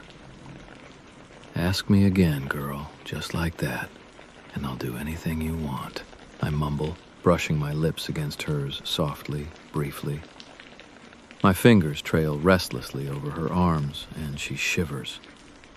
We're breathing each other in, nuzzling skin and building heat, and damn, her nipples are torturing me, poking out and making the cotton of her shirt scrape up against me. Fuck the story, I need her. Her lips press against mine, and I know she needs me just as bad. Light touches and fleeting pecks do nothing for us. We're frantic, sucking and nipping at each other, fighting to get closer. We're struggling, we're drowning, trembling and tugging at each other. This girl, I need her, and I don't know why. This strange girl who makes me want to lose all control and just fuck her like a savage. This wild creature who makes me want to wrap her in cotton wool. She makes my head spin, I'm so out of breath. We move apart, panting, and I nearly lose it when she leans back in to lick at my lips. We've moved, though I don't know when, and I'm pressing her down into the couch now. The damn storm distracts us with an obnoxiously loud crash of thunder. Her startled eyes break away from mine, and that flash of fear brings me down from my cloud of lust. She will be mine, I now have no doubt. But before I take her body, I want her mind. I want her secrets. I want everything. She doesn't know this yet, but I always get what I want.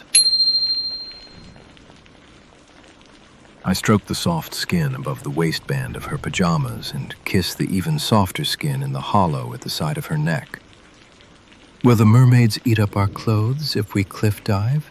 I ask lightly. She can't completely hide her startled laughter. Once again, I've distracted her and brought her back to the point in one masterful stroke. I'm just that good. You'll never know if you don't try it, she shoots back. In this weather? She rolls her eyes at me because, yeah, she knows what I'm trying to do.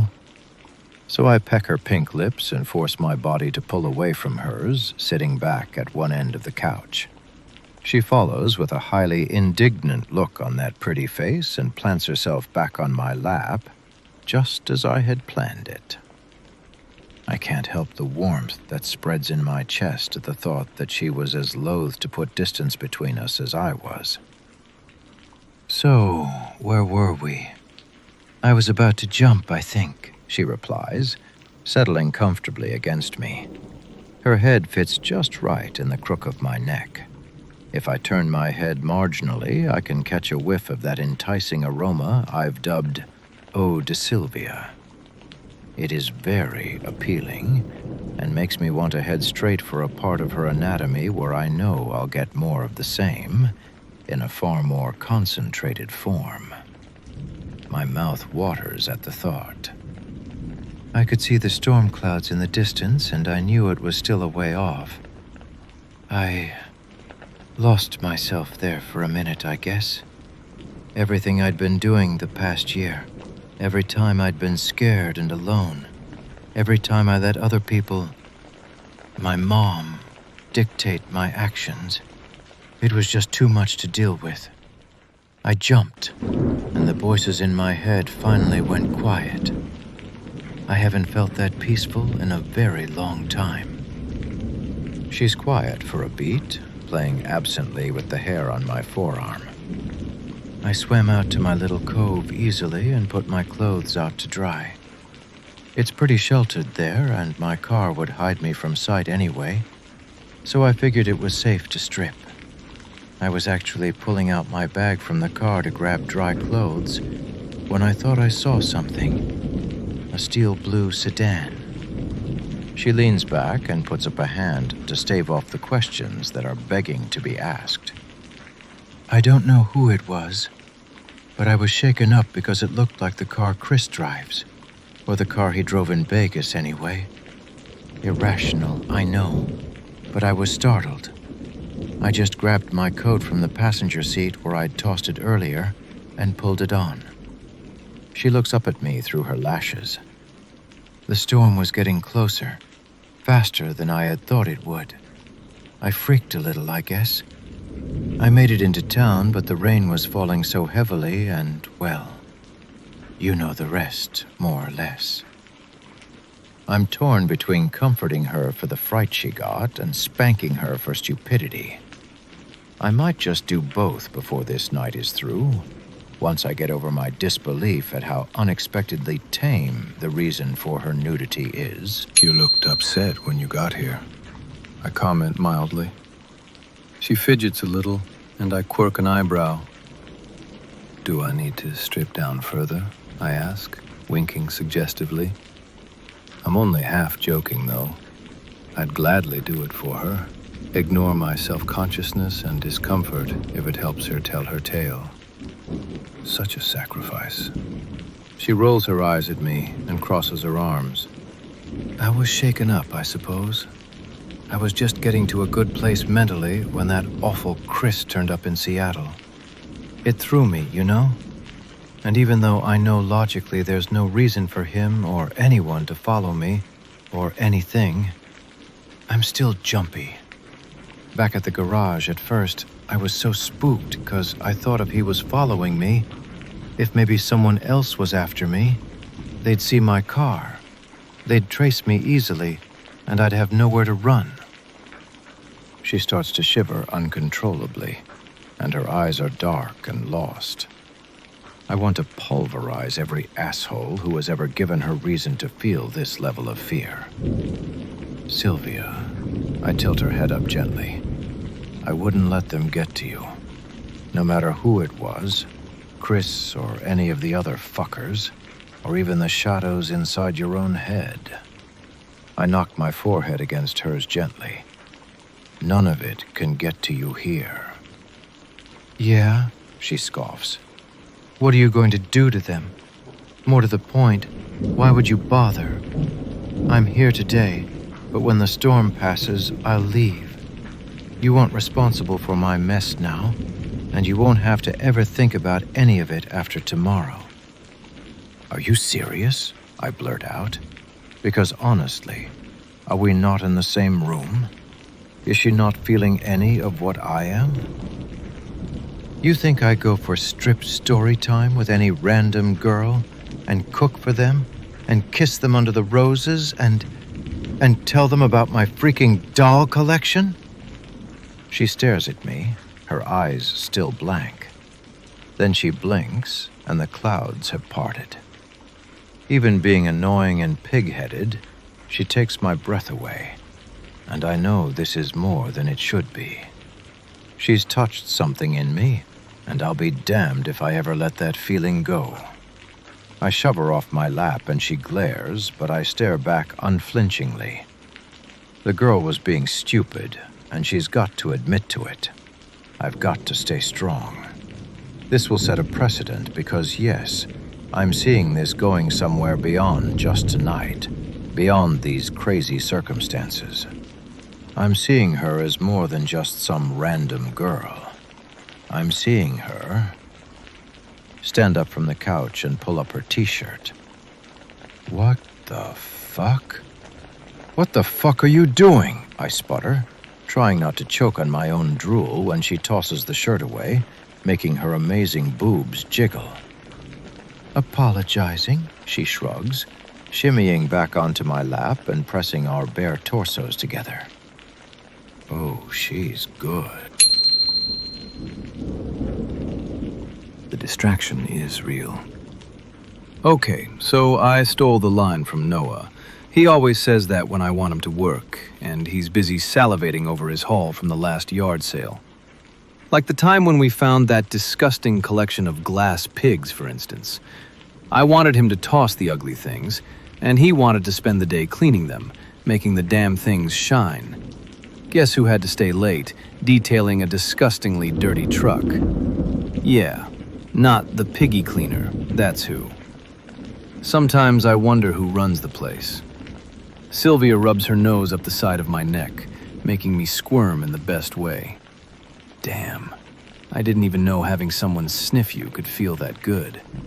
Takes my mind right off the distractions and straight back to the object of my fascination. I groan in defeat.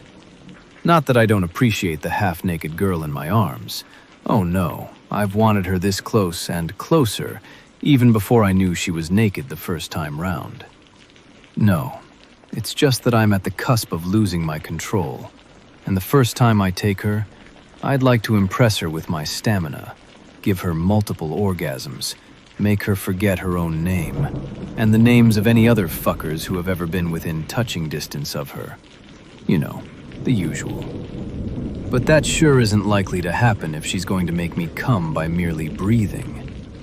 My eyes shut in pure bliss when she shifts and settles on my lap. We're perfectly aligned, and I can feel her warmth kissing at the shaft of my dick, the thin cloth barriers no match for the magnitude of our desire. I can't not kiss her. Her lips are right there, and it'd be a crime to leave them unattended. I attend to them quite thoroughly, and my hands take over her tits. And oh Lord, it feels good when her hands rubs down my abs or tug at my hair. It's quickly becoming impossible to hold back, and my reasons for holding back were shaky to begin with. We're grinding closer, kissing and biting with greater want, greater desperation. At some point, we rolled onto the floor and she kicked off her pajamas. Or maybe I tore them off, who knows? Who cares? Oh, she's wet, and my fingers never want to leave this soft heat. I'm sucking at her tits and humping her like a madman, but she's making these noises and tiny gasps and grunts, and her eyes are glazed with unmistakable pleasure. I can't stop, and truth to tell, she won't let me. Time loses all meaning, our bodies caught in a dance that grows more and more frenzied. She jerks and thrashes against me, and the most beautiful expression of agony and ecstasy spreads over her face. Her eyes find mine, and I'm breathless. Bed, she pants, and it's the most beautiful word in any freaking dictionary anywhere. She's like a perfect little porcelain doll. Pink lips, pink cheeks, dark hair, dark eyes. She's lying on my plain white cotton sheets, and I'm scared she'll smudge if I touch her. Will my rough fingers scratch at her perfect skin? Will she shatter if I hold her too tight? Andrew? Her voice is soft and seems to melt into the muted percussion of raindrops against my window pane. When I meet her eyes, however, her gaze is sharp, almost annoyed. What did I do now? Have you changed your mind? That jolts me right out of whatever contemplative daze the sight of her delectable body had put me in. Shaking my head, I step closer to the bed. I still have my boxers on, but the sight of her, I can't help but stroke my cock a little to relieve the goddamn need that is pulsing through it. Her eyes light up and she sits up, reaching for the waistband. It's fucking painful asking her to wait. But this is important. Sylvia, listen to me. I sit down carefully, not that it soothes my aching balls. If we do this, don't expect to waltz off in the morning. You need to know this is not a one-night stand. This is not some random fuck just because we happen to be stuck here together. You get that? Her hand starts to stroke up my thigh, and I think I lose a few brain cells. And if I don't agree? What if I want just a one-night stand? What then? You going to turn me out? Her tone is sharp, but her hand is trembling. I reach over and kiss her deep and long, just so she stops blurting out stupid questions. Then I'll work to change your mind. But you need to know where I'm at. And I think it's only fair, before you get in deeper with me, you need to know some things. I won't deceive you, but her hand cuts off my nervous rambling, and I can't help but lick at her palm. Rolling her eyes at my juvenile behavior, she pointedly and slowly wipes her palm off on my boxers, stroking my cock for an all-too-brief moment. I reciprocate without thought, caressing her soft tits, circling her nipples till they harden again. Whatever it is can wait. I'll stay, okay? I won't run. Whatever you want, just get naked and get inside me. Right the fuck now. Never let it be said that I don't take instruction well. The boxers are gone in the blink of an eye, and I'm sprawled over her, every part of my body straining to touch every part of hers. Instantly, the heat that my stupid rambling had diminished springs back to life, burning hotter than ever. I touch and squeeze and lick and suck and God, her hands on my cock, and I'm never letting this girl go. Never. Fuck, Sylvia. You're so ready for me, aren't you? I pant. She makes an indistinct, needy sound and tries to tug my mouth back to hers. Somehow I remember to grab a condom, and then at last, I'm sinking into her body, deep and slow. Time stops in a moment of perfection, and then my lips are on hers. I have her hands trapped above her head, and as I start to stroke in and out, her tits graze my chest. She's gorgeous, and I have a sudden flash of her in this exact same position, blindfolded, screaming my name. Will you let me tie you up, girl? I ask, kissing up her neck. You trust me to blindfold you someday? Shit, you'll look so hot. I'll tease you for hours, but damn, I'll take such good care of you. I grunt and drive harder, my thrusts quickening as I chase the mounting pleasure she's drawing from me with every involuntary clench of her pussy. I've never been talkative in bed, but I can't seem to shut up. She's unleashed fantasies I never really realized I had. Nipple clamps. Just the thought of tugging on a delicate chain, pulling on your tits. I growl into her ear, nipping at her lobe. Her body trembles, and the way she's pulsing around me, I know she's close. God damn, it's hard to breathe, impossible to think. I pull out, and fuck. The wet suck of her body trying to pull me back in makes me come a little. She's so in tune with me. It's scary. We change positions, and I explore as many ways to make her shake and scream and come undone as I possibly can. I fuck her so hard, she comes with a goddamn scream. Her arms can't support her anymore. I wrap myself around her and lose the last vestiges of sanity, pounding into her, biting down on her pale shoulder when I come with startling suddenness. I think I black out. My eyes trace the pale line of her cheek in the uncertain moonlight filtering in through the rain-stained window pane. The storm seems to have tapered off sometime in the last hour or two, probably while we were engaged in the best sex ever. Or maybe it was when we both lay dozing, lost in exhaustion and contentment afterwards. I only woke up about 10 minutes back, my wonderfully dreamless rest broken by the annoying inconstant drips and pings of the receding rain. I might have dropped back to sleep if it hadn't been for the sudden break in the clouds and the bright spotlight of moonbeams shafting right onto the bed.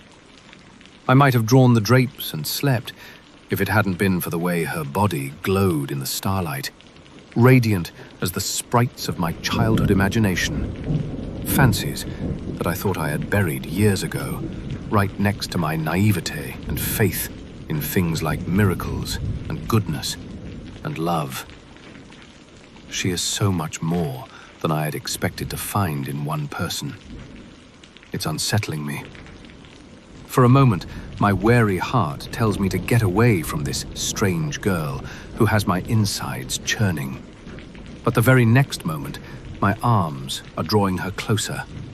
The warmth in her half-open eyes settles deep in my soul, radiating outwards, thawing every forgotten cold part of me. Her eyes flutter closed, and within moments her body relaxes against mine, her breathing deep and regular. I can't sleep, though. The vision in my arms is far too enticing. She's the moonbeam I want to capture in my hand. That annoying, rational, cynical part of my brain reminds me that she is as ephemeral as a moonbeam. This mystique that surrounds her and sucks me in will evaporate in the harsh light of day. The minute she steps out from this imaginary world I'm building in my head, she'll turn into just another woman, just another fallible, unreliable, disappointingly normal human being. There's literally nothing different about her, nothing special, nothing to set my heart racing or... I lose my train of thought when she shifts, scrunches up her nose, sniffles, and hums in her sleep. She's on her stomach now, sprawled across one side of the bed. I can't help but dub it her side. Hair wildly cascading over the pillow and over one shoulder. An arm tucked under her cheek, the other reaching out towards me. Her fingertips gently lying on my shoulder, as though anchoring her dreams to my reality. I sigh, because the girl makes me wax poetic. I don't know how long I lie there, or if I doze again. It seems as though I blink, and the scene shifts completely. I hear thunder rumble its way across the sky, followed by the muted pat of rain on grass, a beat that seems to be increasing in tempo with every passing moment. I turn my head to look out of the window, noting that the wind has dropped, no longer rattling and howling and pushing the rain to batter against my windows. The sky is lighter, despite the almost unbroken expanse of dark, low clouds that cover the small section visible from where I lie. The sheets rustle, and she yawns as she stretches. I smile, still watching the light and dark outside. A quick glance at the old battered alarm clock on my bedside table tells me it's just gone 6 in the morning. I could get out of bed and start my day. There's plenty to do, after all. Or I could stay right here for another hour. Of course, for the first time in a very long time, I've got someone else to factor into my decision. She refuses to get out of bed, and she refuses to fall back asleep. That definitely helps narrow my options, because I'm not ready to choose cold, hard, greasy machines over this sweet, soft, snuggly girl. Not yet, anyway. She's wriggling around, trying to find a comfortable spot. Her feet tangle with mine, and I have to hold back my moan at how good her smooth skin feels against me. Then I bite back a curse, because her restless movement, well, let's just say this kind of friction isn't the best feeling when a guy has hair on his legs. Which is, you know, always with us manly men. Thankfully, she substitutes pulling on my leg hair with a far more pleasurable exercise, rubbing her lush derriere against my crotch. And just like that, I'm up. Before long, I'm teasing her taut nipples, kissing her soft skin as she rocks back against my cock. She's wet, and I know this because we've not got a stitch of clothing between us. Being naked never felt this good before. I gently coax her onto her back and kiss my way down her body. She's delicious, and I'm wondering how I made it through all my mornings before her. I'm miffed when she pulls away, but then somehow I'm flat on my back and she's kissing down my body. I nearly pass out when she sucks lightly on the head of my very erect cock. I'm still trying to gather my wits when she replaces her mouth with a condom. And then I'm so deep inside her, and then she starts to move. I'm incoherent, because nothing and nobody has ever felt this good. I can see her, every bit of her, and she's glorious. She is as enticing in the pale light of morning as she was in the dark of night. In fact, more so, because now I can see every curve, every mark and blemish, and how her mounting excitement looks on different parts of her body. This isn't like the frenzy we were in last night, but I still can't keep my hands off her. She's so playful, and I'm falling so fast. I lose track of time, of place, of everything, as we build and build. This isn't a storm of hormones and desire. This is a soft summer rain of want and need, quietly drenching us to the core. Trembling, needy, I reach up and pull her flush against my chest, kissing her like a starved man as I come, swiftly followed by her shuddering climax. "Andrew," she whispers a while later, after we come down from the clouds. I hum and nuzzle against her neck. "You know what you were saying last night? Just when we... you know." I stiffen. Fuck, I need to talk to her. Fucking reality. We're dressed, sitting politely across from each other at my little dining table, digging into cereal, toast, and eggs like it's the best freaking food on earth. We worked up an appetite last night, I guess. How'd we get from naked in bed to here? That's what happens when your stomach answers louder and faster than your mouth can articulate a response to a simple question. I'm all right with it, though. Everything looks better after a little food, right? Even though I don't intend to give her more than the sketchiest outline of my story, just like I know she glossed over most of the dirty details of hers, it can't hurt to have her fed and comfortable. It might make her a little more sympathetic towards me, seeing as I'm the one feeding and clothing her in this scenario. You remember what you said about doing things you weren't proud of? It's the best I can come up with, even after turning it over in my head for the last half hour. At least I managed to use actual words. The number of times I cleared my throat in the last 5 minutes, she probably thinks I'm coming down with something. She's eyeing me warily, and I can't say I blame her. I probably look and sound shady as fuck. With a deep breath, I continue. Yeah, so I actually started this garage when I was 20. She raises her eyebrow. And that's something you weren't proud of? What? Of course not. That's not what I meant. I'm clearly doing a great job with my explanation. It's more about how I did it, actually. That's the part I've never shared with anyone. Last night, you shared your story. I figure it's only fair that I tell you mine as well. Her eyes brighten and she sits up a little straighter. I lived not too far from here as a kid, in Aberdeen, actually. When I was 12, my mom died. It had just been the two of us for as long as I could remember. Then, the minute she was gone, turns out I had a dad as well. Huh. My throat is already dry. I grab the bottle of water she pushes towards me, drinking half in one long swallow.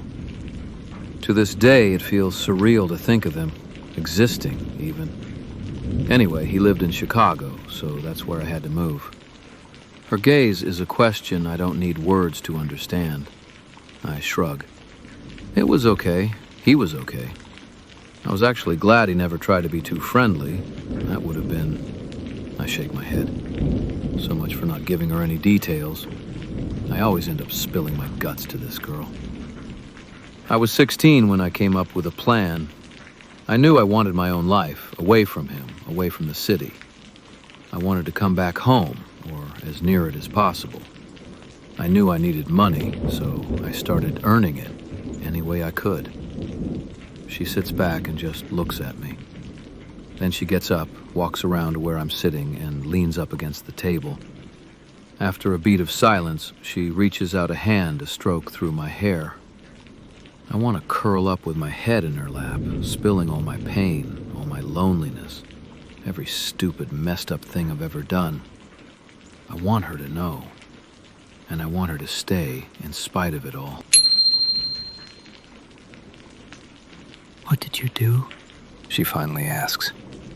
I rub my head against her soft belly one last time before peeking up at her. I'm not too keen on moving away from her. She's sweet from this angle. She looks concerned in a way I haven't seen from anyone in years, and I know she's impatient to know more about what I did, how I came here. I also see a gleam of something else in her eyes that makes me want to chuckle. Girl likes the idea of a bad boy, apparently. Time to disabuse her of that notion. What do you think? She tugs at my hair a bit, forcing me to sit back. Once I give her a little space, she pulls herself up to sit on the table. Well, there are a few things I can come up with. I've seen stuff in this last year and, well, I've read stuff, so... I raise an eyebrow. It's just so much fun, getting her all wound up. Drugs? She squeaks out, then clears her throat. I mean, did you try to get into dealing? She's found her voice and rolls full steam ahead. She's so fucking cute. That's just so dangerous, though, isn't it? I have heard such stories. And I mean, if you're dealing, then chances are you'll end up using, right? Did you ever? It doesn't seem like it, but I don't know. Was that enough, though? You clearly made enough, but I hope you didn't have to do anything too dangerous. Her eyes widen, and her hands are all over the place, waving around in direct indication of exactly how worked up she is. Over me. I ignore the little extra thump in my chest. Oh my God! She leaps off the table and almost dives into my lap. You aren't in trouble, are you? People after you? Drug lords? I don't even know. The mob? Do you have the fucking mob after your ass, Andrew? Her heart is thumping away right next to mine, a quick staccato beat that speaks more clearly to me than her words do. Her hands are soft against my face, and I fight the desire to shut my eyes and lose myself in the damn perfection of having her wrapped around me. But even I know that's not the best idea. So I smooth back her hair and peck her trembling lips and come clean. No drugs, No mob, Sylvia. I say, low and clear. I said I had a plan, didn't I? I was 16, and I knew what happens if you get caught up with that kind of shit. So then? She asks, her eyes darting between mine.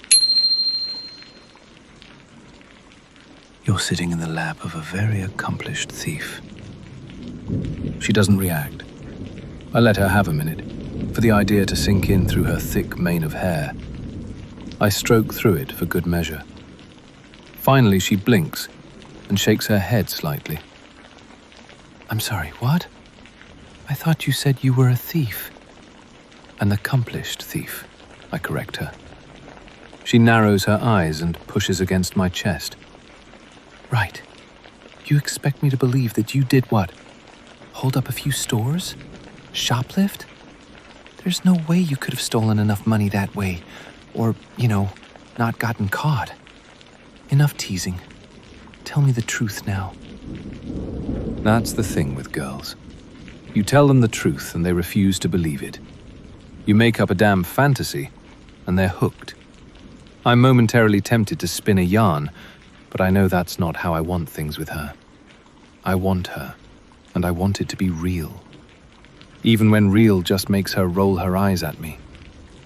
Stop jumping to conclusions, and I'll tell you. She pouts, but her eyes are gleaming with anticipation. I didn't rob convenience stores, obviously, or banks for that matter. I wasn't interested in taking a risk that would most likely not pan out. You know what does pan out? I pause, knowing this is my last chance of stepping back. I've never told anyone, and I barely know her. It's stupid. I look out of the window at my drenched garden and start talking anyway. Gems. Jewels. Mostly uncut, practically untraceable. She stiffens in my arms, and I know I have her attention now. You heard of any jewel heists recently? The Carlton Cannes heist in 2013, the one in Brussels in the same year, the 2009 Graf diamond robbery. She seems hesitant, but nods at the last one. Yeah, the most famous heists seem to happen over in Europe, don't they? But trust me, there's plenty that takes place right here in America that doesn't even hit the news. I shrug. I used to work 2 paper routes, do yard work across a couple of neighborhoods in Chicago. I saw things, secrets, illicit shit people thought no one would ever find out. Illegal activity some people didn't even know they were involved in. I tap her hip to get her to move off my lap, seating her in my chair as I start pacing. There was an old lady who lived with an attendant of some sort, a distant cousin or some shit. Whatever, they were both old. I used to trim the hedges at her place, clean the gutters, whatever she needed done. Her son visited every 2 weeks, and he was pretty awful to her. She always cried after he left. I never understood why he bothered making the trip if he didn't care about her at all. She was sweet to me, though. Fed me dinner most days I worked at her place. One day she told me she'd heard a strange noise from the room upstairs. I went up to check, and you know what I found? Her hand is holding onto the edge of the table, and she's looking at me so intently, it's turning me on. There was a secret panel in the guest room closet. Can you imagine how cool it was, finding something like that? I chuckle at the memory. I remember being more thrilled about that than the box I'd found inside. The panel hadn't been shut properly, I suppose, 'cause a box had tumbled out. A box full of weird, rough stones. Her son. I realized he'd been smuggling gemstones, mostly topaz, emeralds, rubies, small diamonds. Don't scrunch your nose like that. What'd you expect I'd find? A freaking Hope diamond or something? She grabs my abandoned glass of water and takes a long sip. It would have solved your money hassles in one go, wouldn't it? She comments dryly. But Andrew, what did you do? How did you even know what to do? Well, it came in handy that I happen to know a damn good gemologist, I smile, thinking of the old man who had unwittingly helped me out. He lived a few houses over from our place, so he kind of knew about the situation with my dad and me. I guess he sympathized. Maybe he just wanted someone to talk to. He was the one who encouraged me to have a plan for the future, to earn my own money. I laugh a little, thinking back to how everything had just fallen into place. It was a little absurd, honestly. "Wait," she suddenly exclaims. "You stole from the old lady? And you conned an old man into helping you? And what about her son? He had to have known you took the stones." "Oh, come on," I protest. "The son was a fucking smuggler who treated his mom like shit. I didn't steal from her. In a way, I removed incriminating evidence from her house that could have got her into a heap of trouble. He never connected me with the gems anyway. And old Mr. Miller was never involved with anything I did. I just picked his brains and borrowed his books and tools, that's all." She narrows her eyes at me like she knows there's more to it than I'm letting on. I don't want to reveal the embarrassingly detailed Robin Hood persona I had developed at 16, so I'm glad when she asks another question. "Okay, but what about selling them? Wasn't it dangerous going around with a box full of jewels?" I nod, because of course it was. I never dealt with the buyers personally. I networked, friends of friends who knew people who were looking to earn a quick buck and weren't interested in asking questions. It's actually ridiculous how easy it was. People assumed I was just another go-between, and I was careful. I hadn't taken the entire box the first time, and I didn't sell everything at once.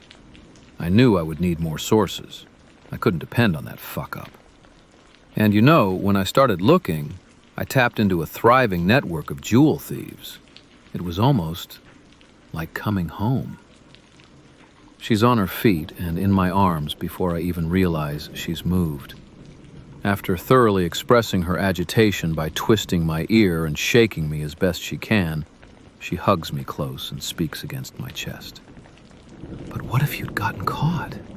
God, Andrew, that was just as dangerous as all the crap I've done. And you were 16. I smile because of course I'd been scared. I'd been nervous and angry and lonely, but I had always been careful, and I had always held fast to my goal. And here I was, 10 years or so later, far from that life, far from those people, living my dream, more or less.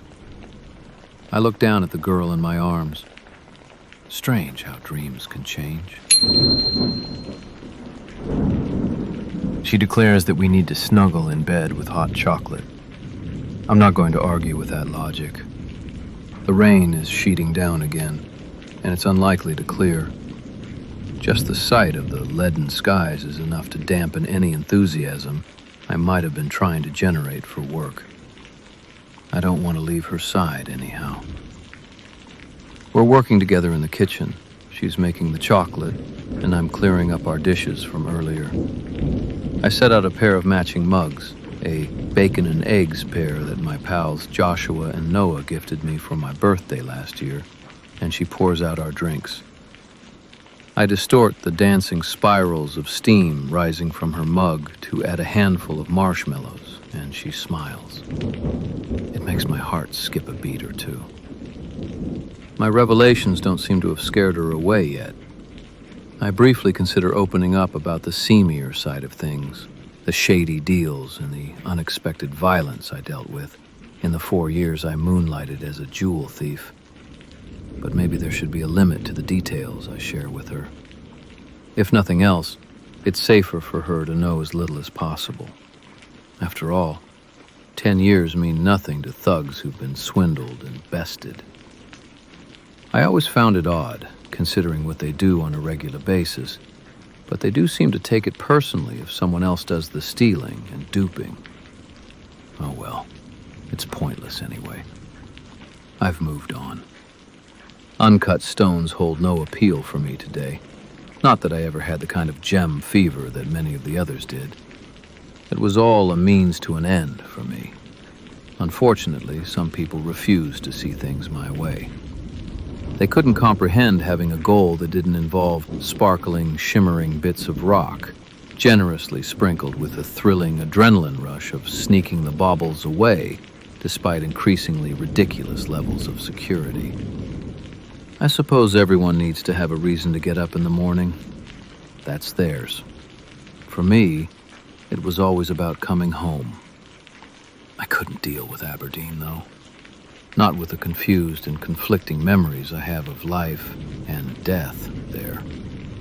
That's how I ended up here, further up the coast in the small town of Squim. She's been processing everything I've told her so far, but I know she wants more. So I decided to share this part of my story. It's a lot more upbeat, and I have a feeling she has had enough danger and violence for now. We settle into bed, and she makes space for herself between my legs, her back to my bare chest, her long, smooth legs tangled elegantly with my muscular ones. We're quiet as we sip the hot liquid from our mugs, watching the annoyingly monotonous weave of rainwater on my window pane. You want to know how I met Noah? She nods. You seem close to him. Did you know him from before? I mean, from Chicago? I grin. She's hilarious with her non-questions and subtle feelers. No, Noah wasn't a jewel thief like me. I met him when I came back here. He's the reason I ended up in Squim, as a matter of fact. She turns slightly so she can look up at me easier, but I know it's going to get uncomfortable to have to crane her neck like that. After a minute of awkward shifting and positioning, we find ourselves on our sides, facing each other. I don't necessarily like the vulnerability of letting her see my emotions as I talk, but, well, being able to see her pretty face kind of makes up for that. I'd been hustling jewels since I was 16, and I'd got a part-time job at a garage when I was 18. I liked the work there, and I decided that was what I wanted to do. I graduated college early, so at 20, I had a degree and enough of a nest egg to be able to support myself no matter what. I found that my mum's house in Aberdeen, the one I grew up in, hadn't been sold. For some reason, my dad just ignored its existence. I shake my head, because that man has never made much sense to me. When I left Chicago, I'd already put my mum's house on the market. The money from the sale let me open my own garage, and it made everything look above board, in case anyone was interested in digging where they didn't need to. But before all that, I needed a car. It's bittersweet, thinking back to those days, the relentless planning, my never-ending lists, the constant need to do more, to prove myself, even though there wasn't really anyone to see or care what I made of myself. Still, it mattered to me, and that had been impetus enough. I went to this used car place just outside the city. I was looking for a sturdy pickup that would get me around, but this annoying salesman would not listen. He kept trying to sell me flashy, overpriced cars. Never mind that I barely needed a glance under the hood to see that most of them would need serious work to even get out of the lot. I chuckled at the memory. So here I was, this lanky 20-year-old, completely clear about what I wanted, facing off with this schmuck in a suit that looked a couple sizes too small for him. Every time I asked about mileage or recent repairs, he would go off on some random spiel that made no freaking sense. I lost my temper and pretty much tore into him about wasting my time and trying to swindle people and who knows what else.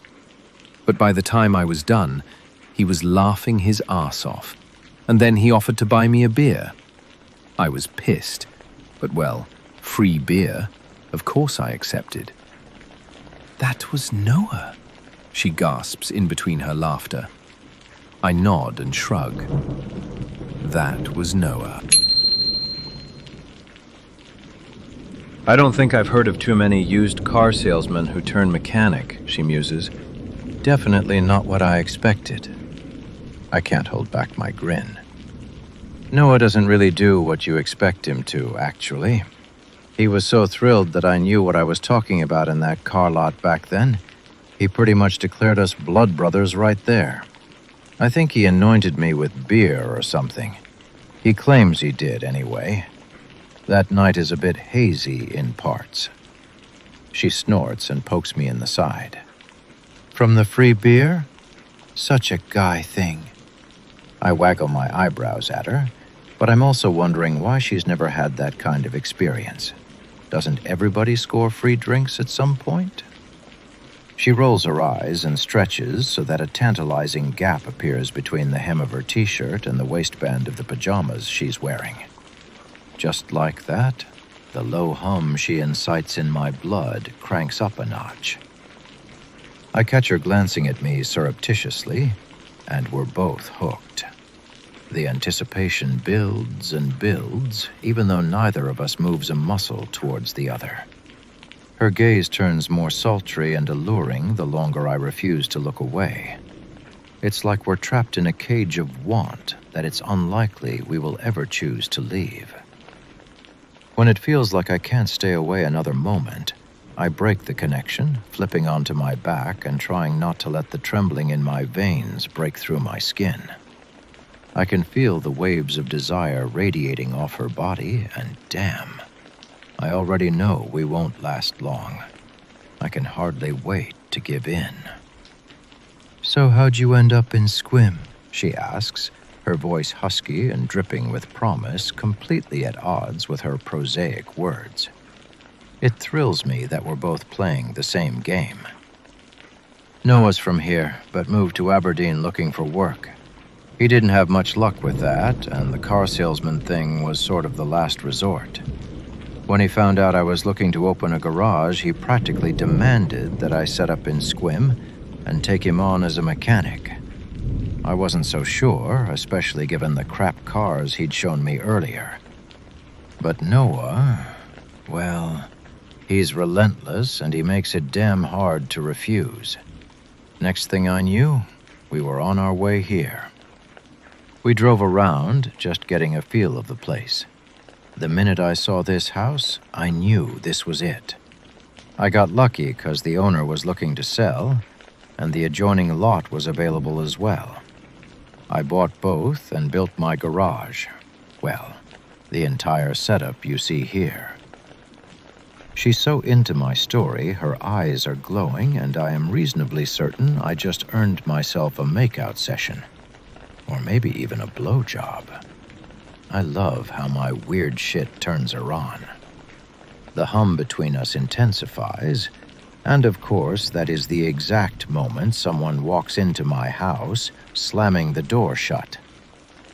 "Hey Drew, did you get washed away by the rain?" a familiar voice calls out. I hear shuffles and clangs and cabinets being opened and shut. Fucker won't step out in a drizzle to come to work, but he'll brave a storm for free food.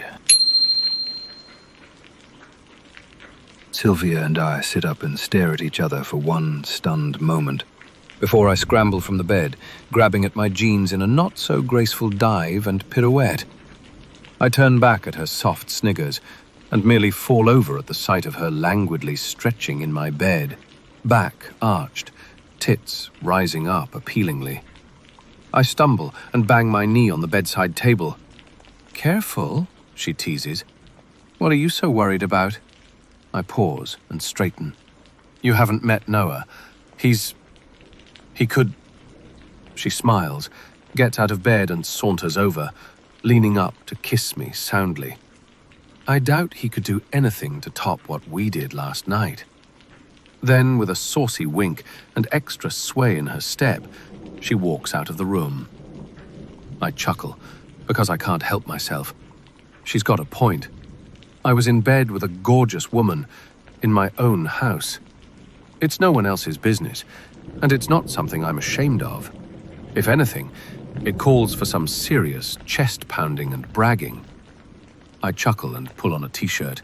Besides, it's going to be a real treat watching her deal with Noah. Oh shit. I rush into the kitchen, almost skidding on the tile in my haste. It takes me barely a moment to realize I was right to panic.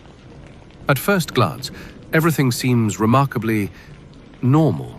From an outsider's perspective, I mean. I know better. Sylvia's at the refrigerator, pouring herself a glass of juice. Noah is at the table, a bowl of cereal in front of him.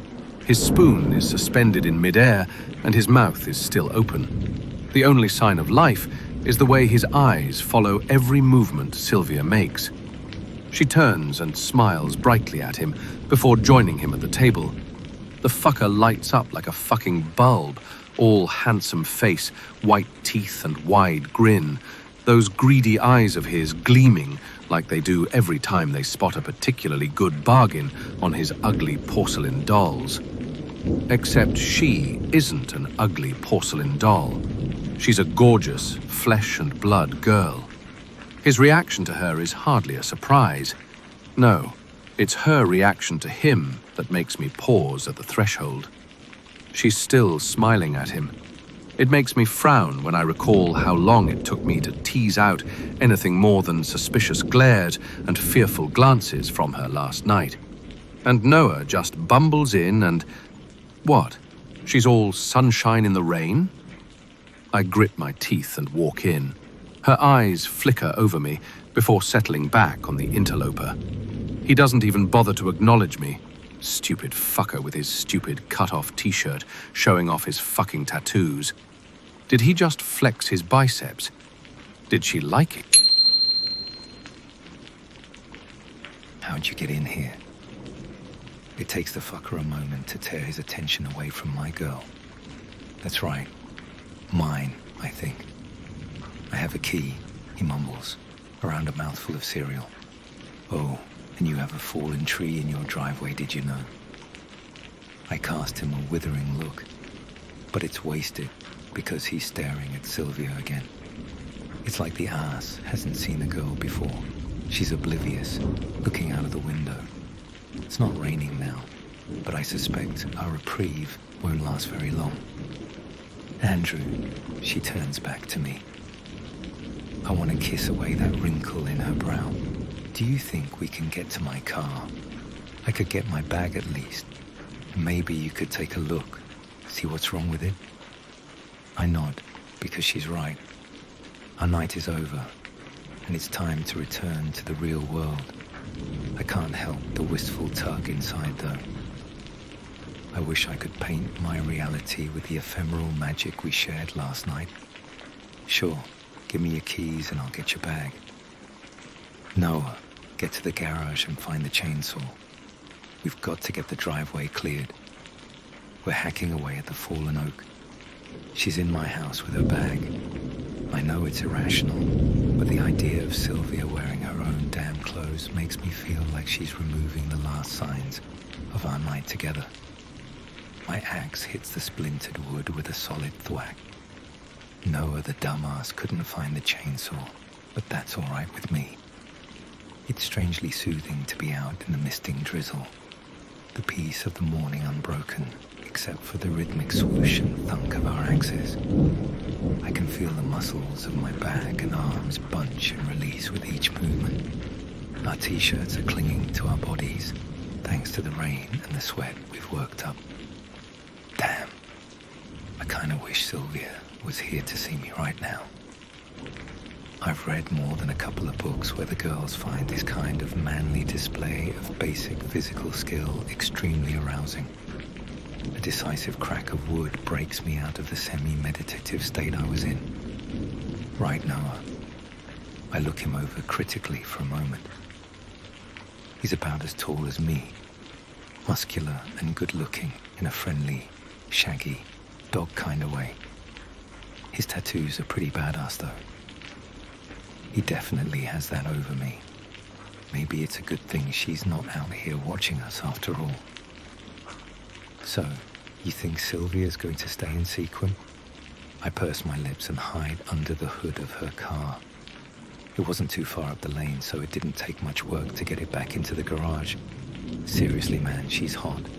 And you spent an entire night with her, under the same roof. Damn, I bet you're wishing you had tried something, huh? He's waggling his eyebrows like an idiot. I want to tell him she's mine. that we did a lot more than just spend the night under the same roof. But there's this uncertainty holding me back. I want her, but I don't know if this is what she wants. I could stake my claim, but what if she decides I have no claim? Damn it, I just want this ass out of here. What were you doing here that early anyway? I ask, trying hard not to let the voices in my head drive me nuts. There's a yard sale over in Whiskey Creek.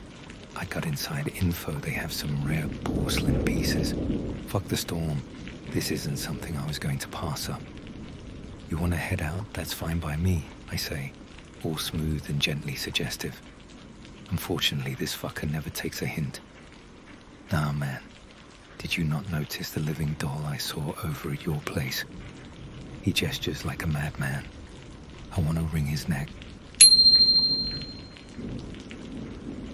Luckily for Noah, Sylvia walks into the garage at that moment. She's wearing a simple t-shirt and jeans, but oh damn, she wears it well.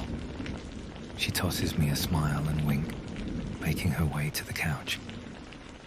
It's still where I had dragged it last night, right in the middle of the work area. A thrill shoots through me, knowing I can watch her sneakily, just like last night. Unfortunately, so can Noah. I shake my stupidity off and get back to work on her car. At first glance, it doesn't seem to be anything more serious than damp air filters. I'm going to give it a thorough once-over while I have it here, though.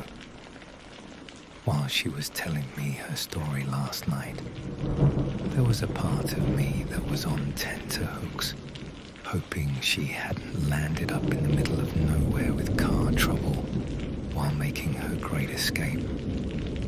Considering her luck over the past year, I wouldn't have been surprised. I sneak a look, and she's laughing at something Noah just said. The way her lips curve, the way her eyes sparkle when she throws her head back and laughs. She's like the most beautiful flash of lightning to have ever struck my unsuspecting existence. And I can't help but be glad. I have to smile when I hear the ridiculous conversation she's having with Noah.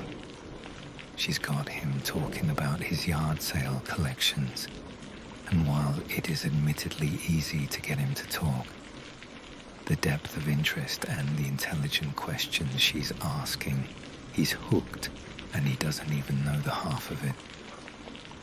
You planning on staying here in Sequim long, Miss Sylvia? He asks with a blindingly bright smile and blatantly obvious intent. His fucking salesman face is on. She responds with a shrug. I'm not sure. It all depends. Huh. Fucker was a lousy salesman after all. Really? What does it depend on, if you don't mind me asking? He's being so transparent. I'm surprised I can't see the next car through him at this point. Sylvia, however, smiles, like she doesn't see what he's about. Well, for one, it depends on work. They've given me a week off, and I'm not sure they'd extend it. Besides, I'm here to check on my dad's house. He passed away about a year ago, so I'm not sure what shape it's in. Noah practically bounces where he's standing. You mean old Billy Moore's place? Yeah, I know where that is. Hey, you aren't planning to go stay in a house that's been lying shut for a year, are you? That probably isn't a great idea. Want me to go check it out for you? At least I could make sure the roof and floorboards and things are all right. And with the storm last night, yeah, you never know what you're going to walk into. To give him credit, he sounds genuinely concerned. He's a good guy, beneath all the annoying flirting. I catch Sylvia side-eyeing me before she grins up at him. Could you?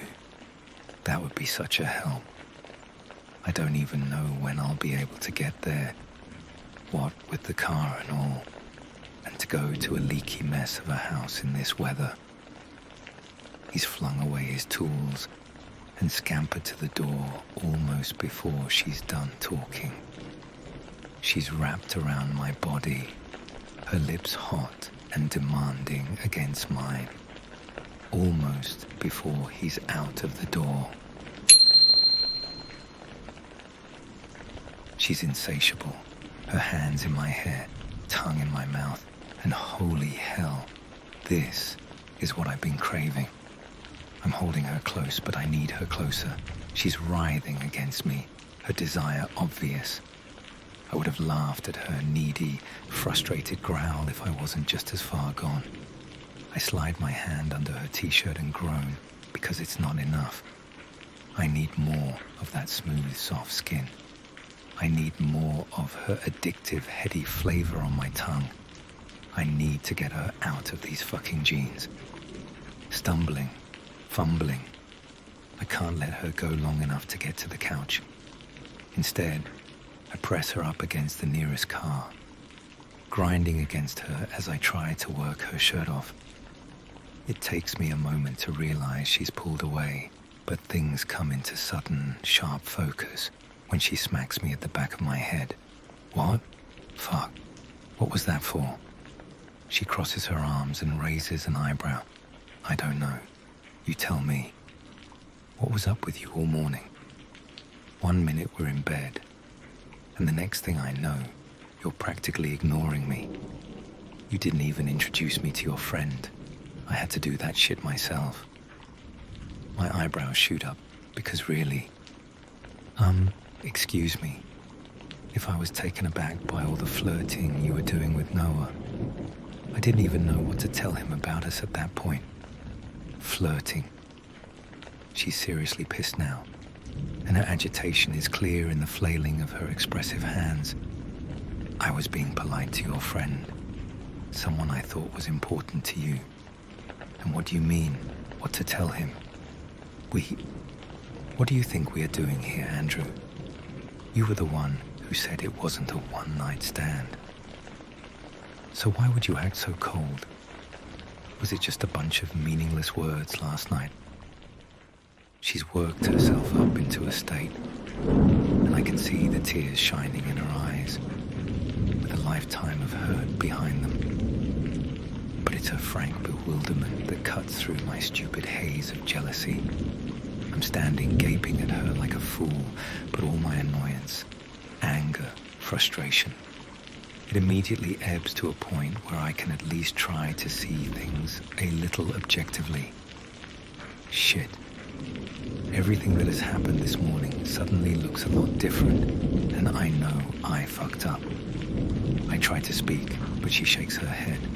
Look, it's okay. I should have known better than to expect you to be any different. Just fix my car and I'll go. She takes a breath, and I open my mouth again, but not fast enough. You could have just told me, you know. You didn't need to make me think this was something more.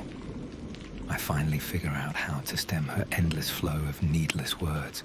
My mouth on hers, my arms around her angry form, and in seconds, her hands are gripping at my shirt, sliding up to caress my face, tangling in my hair. I want to drown in the emotion of this moment because this kiss is us, raw, vulnerable, desperate, lost. Sylvia, I whisper, in between soft pecks. I'm sorry. I'm so sorry. I'm an ass. I fucked up, but I'll do everything I can to fix it.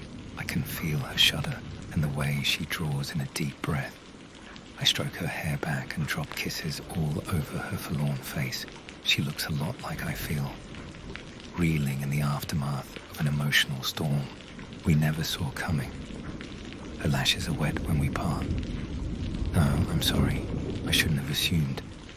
It's just, when we shared all that stuff about our past, and then you keep kissing me, and I thought, it felt different with you. It is different, Sylvia, I cut in, desperate to fix this. It's not just you. I feel it. I want it. She isn't convinced. Of course she isn't. What exactly do you want, Andrew?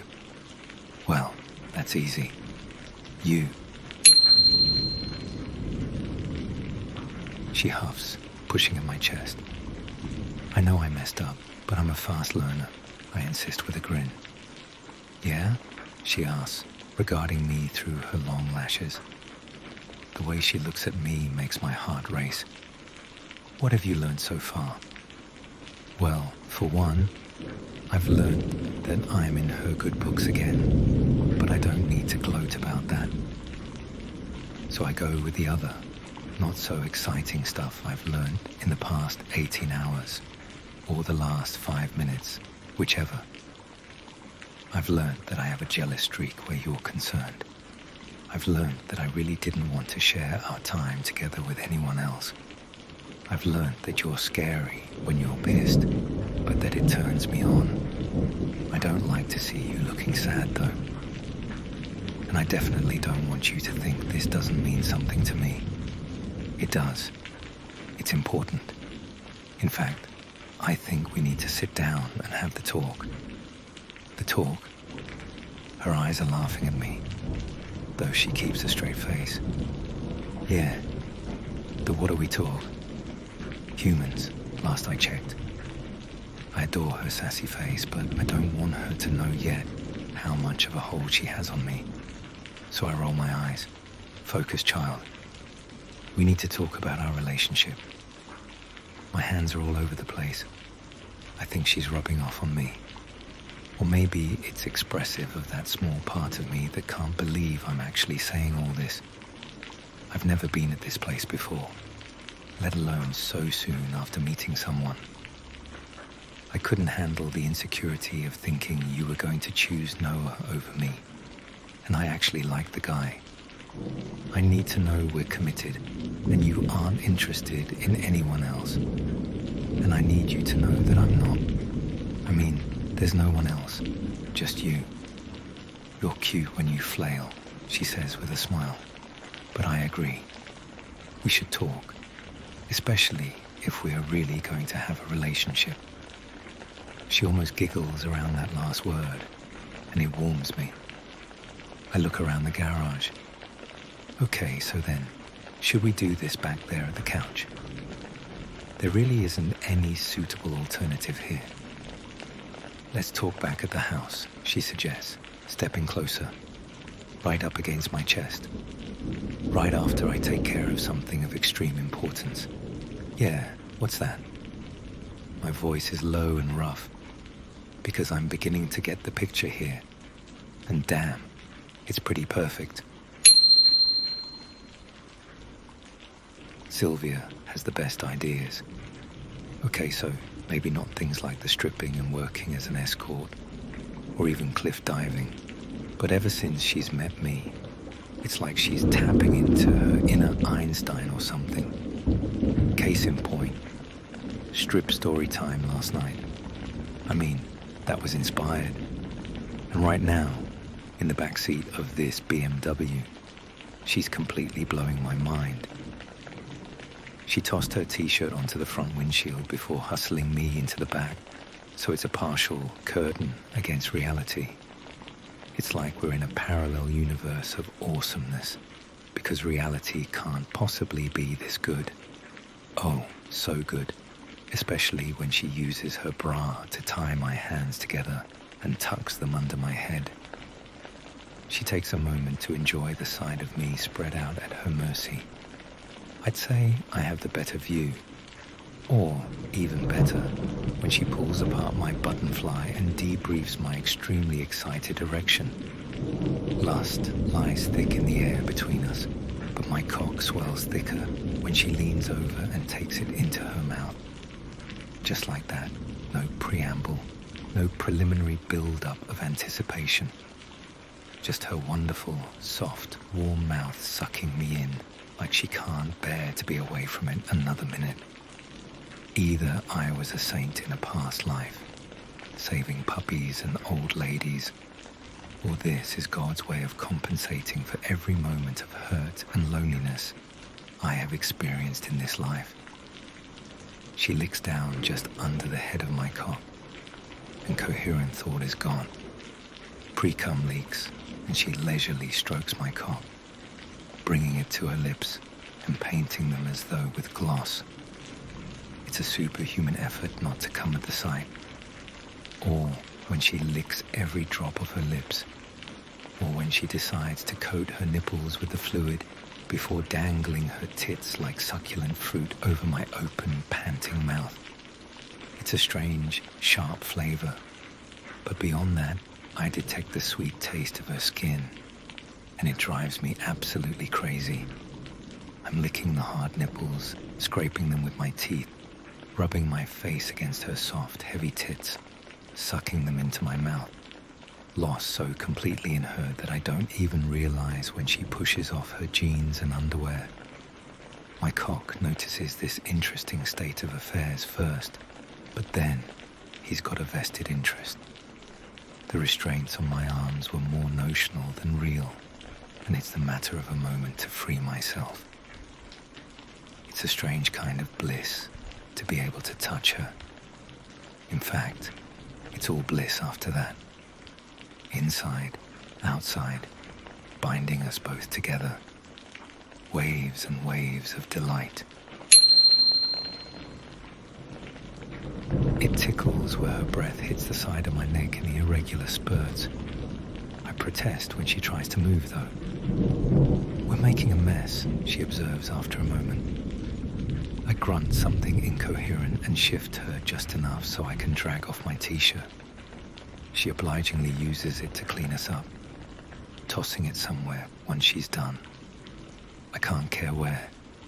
I can't care about anything in this moment except for the feeling of her breasts pressing up against my bare chest when she lies back down. She's warm.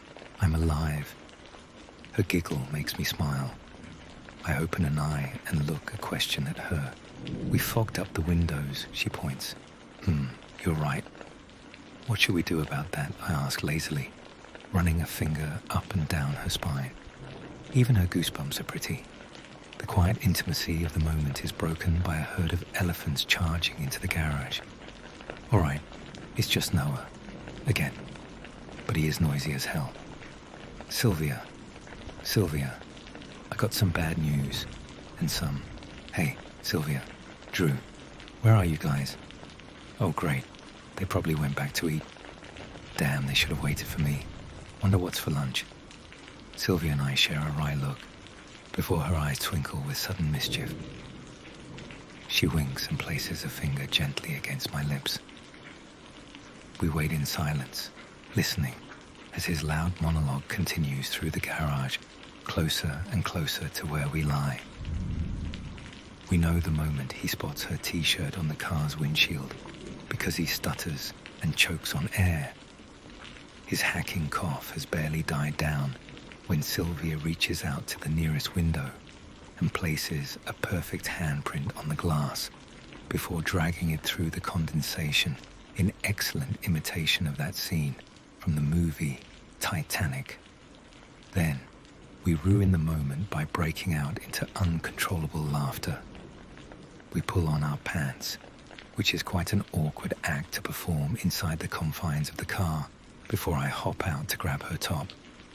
Noah is standing there, gaping at the car, eyes bugging out, and one hand extended to point to the lone handprint. He's still in much the same case when Sylvia joins me, fully dressed a minute later. His eyes seem to grow even larger, and his trembling finger swings wildly between us, from my bare chest to her smug grin, before he settles on our linked hands. Huh. I hadn't even noticed we'd done that till he pointed to it. You guys could have told me, Noah grumbles. An hour later, and he still looks put out at finding out that he doesn't have a chance with Sylvia. Or no, it isn't that exactly. It's that he was wrong about what was happening between the two of us. I don't see what made him believe that we weren't together in the first place. I mean, how many women has he seen stay over at my place in all these years? Ridiculous. I wonder if I should make him detail the car. Nah, Sylvia would probably think I was being gross and mean. We may have made the momentous decision to date exclusively, but that doesn't mean she can't change her mind. I'm not going to do anything that'll make me unattractive to her. She's much better about dealing with his cranky ass than I am. He isn't refusing seconds when she offers him the platter of paninis we just made. To say that Sylvia was thrilled to see that I had a panini maker would be an understatement. I think that's a definite plus in the Date Andrew column. My eyes meet hers, and it's like Noah's grumbles fade away into the background. She blushes. The breeze splatters a scattered spray of light rain across the windowsill. The smell of damp earth makes me smile. Sylvia leans across the table and kisses me, long and slow and meaningful. I think it's safe to say that she'll stay. It's raining again. I sigh and stretch, tossing the greasy rag onto the workbench, an arm braced against the door frame. I take a moment to watch the relentless precipitation. Lightning leaps out of the inky darkness, its pale light making for eerie shadows. This kind of rain, Noah always says it's like someone up there left the shower on. I tell him it's more like someone up there's pissing on us. But maybe that's just me. This kind of night, I always wonder what's coming. A month back, I was sure whatever was coming was, well, nothing good. I sing a different tune these days. Oh hell, I sing these days, and whistle while I work, and stare off into the dark, rainy night, reliving just such a scene that played out in ways I could never have imagined. A night that changed my life, or so Noah insists. Anytime I grumble about it to Sylvia, of course, she backs him up. She likes the idea that she changed my life. She's annoying when she gets like that, all smug and gleeful, but she's also adorable. So I let her have her fun. Besides, I changed her life as well, so we're even. A crash of thunder brings me back to the storm outside. A series of lightning bolts illuminate my yard for almost a whole minute. Shit, the storm is going nuts. I'm glad I sent the other guys home early. I start to go back inside, but the low hum of an engine makes me turn back. Light from a car's headlamps cuts shaky arcs onto the wet asphalt. I hear the engine being cut, and then nothing but the beat of heavy raindrops and swirling, rushing water. For 1 second, I think it might be a neighbor. But why would anyone still be out on such a night? I hear a car door slam, and quick footsteps come sloshing, splashing, closer and closer. A moment later, I can see a dim figure turn into my driveway. The closer they come, the better I can see, thanks to the light spilling out of the garage windows. It's a woman, wrapped up in a long trench coat, holding up a plain, dark umbrella. My back stiffens, because this is not something I want to do. Yet I step back and let her enter, shutting and locking the door behind us. She tosses aside her umbrella, sleek blonde hair pulled back in a ponytail, bright blue eyes, and a painted mouth twisted up in a grin. She hasn't changed much in the last 10 years. Drew Carter. She greets me with a hug and big smacking kisses on my cheeks. I try not to grimace, but she sees and laughs in utter delight. Irene. I raise an eyebrow at her. With another laugh, she nods and looks around the garage. There's no one else here, just as she had asked. Just us and the fucking rain. The roof drips away steadily. Nice place, Drew. All this is yours, huh? She's talking to me, but her eyes are still scanning the garage. Every shifting shadow, every swoosh and howl of the wind, every raindrop is suspect, as it should be. When you're in the business she is in, a little paranoia is a good way to stay alive. Yeah, all mine. What brings you here this fine evening? I'm being facetious, but if I thought it would annoy her, I'm way off the mark. She claps her hands in delight, practically bouncing with glee. I can't believe we're doing this again. Are you excited? She sidles closer, and I have to fight off the impulse to lean away. I'm going to blow your mind, trust me. Want to see what I'm hiding under this coat? Before I can react, the sash is untied and she's moved on to the large black buttons of her long navy coat. I confess I can't look away. She dips her fingers into the deep cleft between her breasts and pulls out a small pouch. From beneath the waistband of her jeans, she pulls out a 3-inch long, sleek black soft case. Another foray into her bra brings up a couple more pouches. A hidden pocket in her jacket. Inside her right boot, her left sock. Laying them out in a line, she begins emptying the cases one by one. Individually wrapped, uncut gemstones, a whole variety of shapes and sizes, tumble onto the faded fabric of the garage's couch. The rustle of paper and cloth soon overlays the steady thrum of rain. I examine each one, meticulously noting the individual features that make them unique and extremely valuable. Even in this rough state, the brilliance of the stones shines out against the rough cloth. It's the hidden fire of the earth. I idly wonder if I'm going to burn my hands on this deal. She sits on a stool, watching me closely but silently as I rewrap each stone, then hands me a nondescript oilcloth in which to store the lot. Not lost your touch, huh? I sigh, but I can't hide my grin. Yeah, it really doesn't feel like 10 years. She winks and stands, refastening her coat. Ava will be over in 3 days' time, she says, picking up her umbrella. Think you can hang on to them that long? I have to laugh. I haven't changed that much, Irene. She casts another glance around the garage and then up and down my body. Her eyes are sharp but soften as they meet mine. Ah, but you have, Drew. And it isn't a bad thing. Irene hugs me one last time. Thanks for this. I promise I won't ask it of you again. And she's gone, just another flash in the storm. Maybe that's the best way for the past to go. Just like that. No lingering, no small talk. A small favor for a friend, best forgotten. Soft arms encircle my waist. You're hot as a jewel thief. Sylvia, I asked you to stay at the house, didn't I? Can I see? Sylvia ignores my words. She's all eager face and bright eyes, and I really don't want her here right now. No, you can't. I told you, the less you know, the better. I don't want you mixed up in this. I try to look stern, but she just looks at me with a bemused expression. What's that look? Do you have gas? I have this herb mix that's really good for it.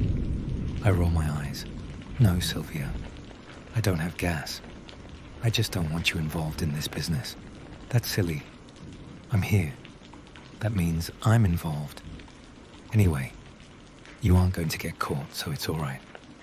I won't get caught either. Oh, so sure are you? I smile, pulling her close. Andrew, that's not even a serious question, is it? She gives me an exasperated look before pulling me down for a kiss. It's never just one kiss for us, though. It's probably a good 10 minutes before we let go of each other. In the month since the storm blew Sylvia into my life, we haven't spent more than 3 days apart. She stayed the week with me while we surveyed her dad's house. It was in a pretty bad state, what with water damage and general neglect. Noah organized a yard sale for her, after he kept aside a truck full of stuff he wanted for his own collections. I left Joshua to run the garage, much to Noah's chagrin, and followed Sylvia to the city for a week after that. It was good, right until I saw her dress up for a performance at some chump's 21st birthday.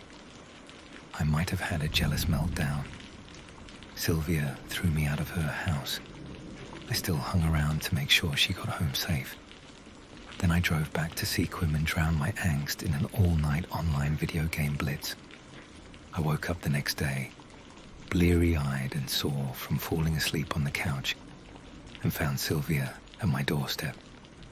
We made up, we made out, and I got to play out my fantasy of tying her up and blindfolding her while I fucked orgasm after orgasm out of her willing body. Things had just begun to settle down when Irene got in touch with me. Older than me by 5 years, she was one of the few people I had trusted back in Chicago. She needed a favor, and I couldn't say no. Sylvia didn't even try to hide her jealousy. She channeled that shit a lot better than I did, though, by buying a pair of nipple clamps. I don't think I've ever been happier or harder. Yeah, last night was a good night. But tonight, no matter what she does, I'm going to stay strong. No bending to her will.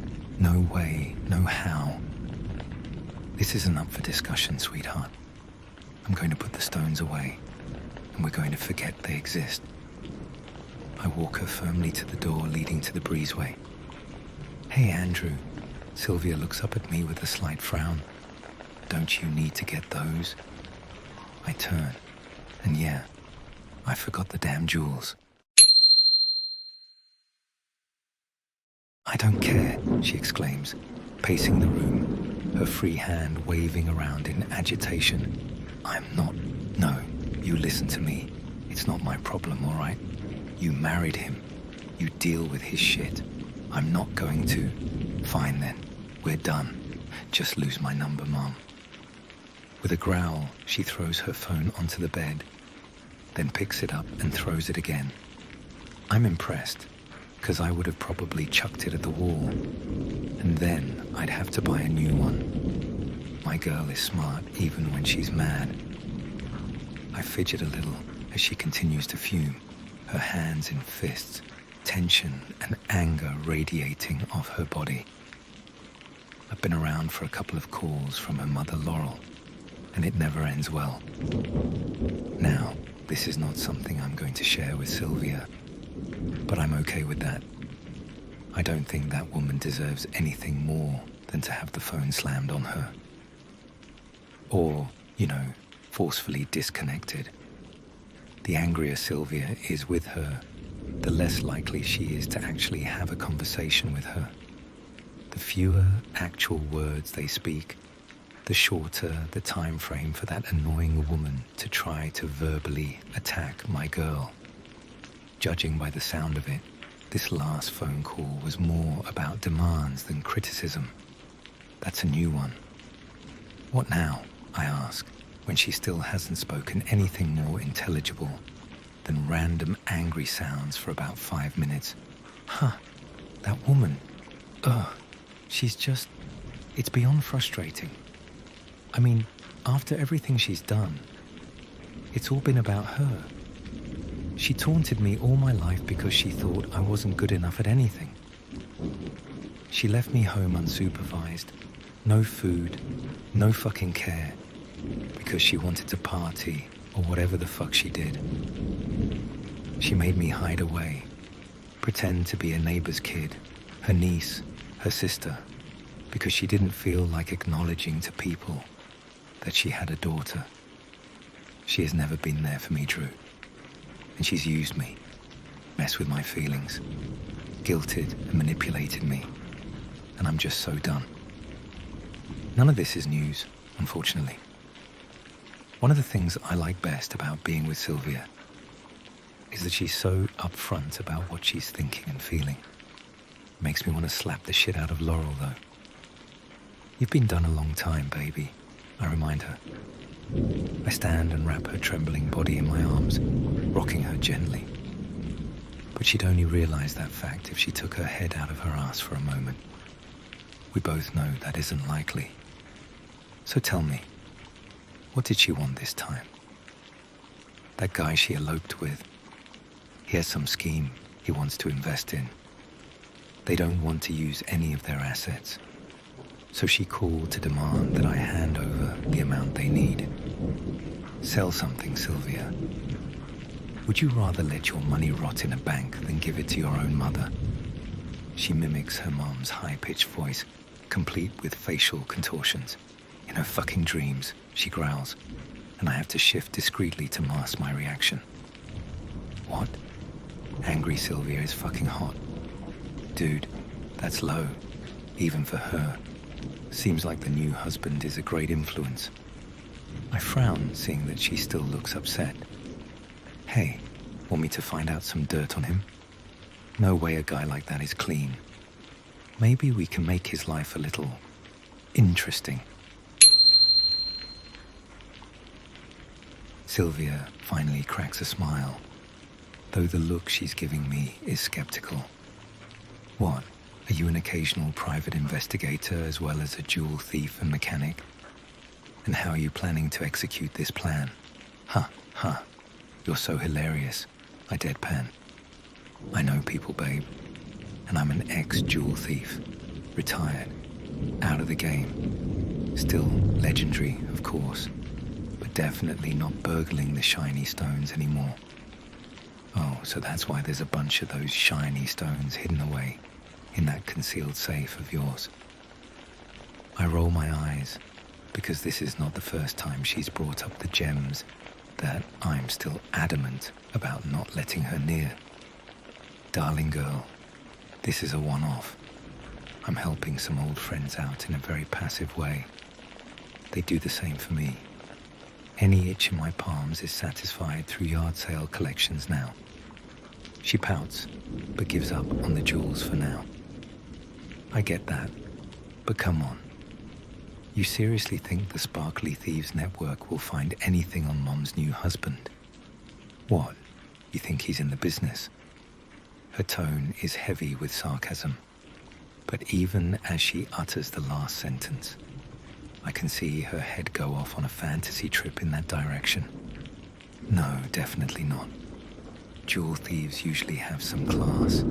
He sounds too skeevy to be one of them. You were going to say, one of us, weren't you? What are you, Thomas Crown?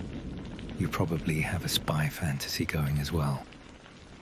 Want to practice that accent for me tonight, Mr. Bond? She croons in a terrible British accent, batting her eyelashes at me. I roll my eyes, because I'm definitely putting word out, right after I kiss the silly out of her. Turns out, I don't need to worry about Laurel or her shady husband. The very next day, she calls again, crying and wailing on Sylvia to come rescue her. It seems like the husband is wanted for fraud in 5 states. Laurel is being charged as an accessory. Such a fucking surprise. My girl is way too sweet for her own good, but this time, she really has had enough.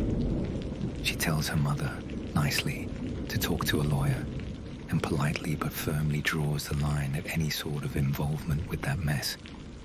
She's a saint. I'd have jumped at the chance to gloat at Laurel's situation. Serves you right, or up yours, bitch. There are so many short, pithy little lines that are dying to be used for just such a situation. But as I said, Sylvia is better than that. She hangs up the phone and stumbles into my arms. She won't say anything about it, I'm sure, but she's just broken through one of the toughest bonds that had dragged her down her whole life.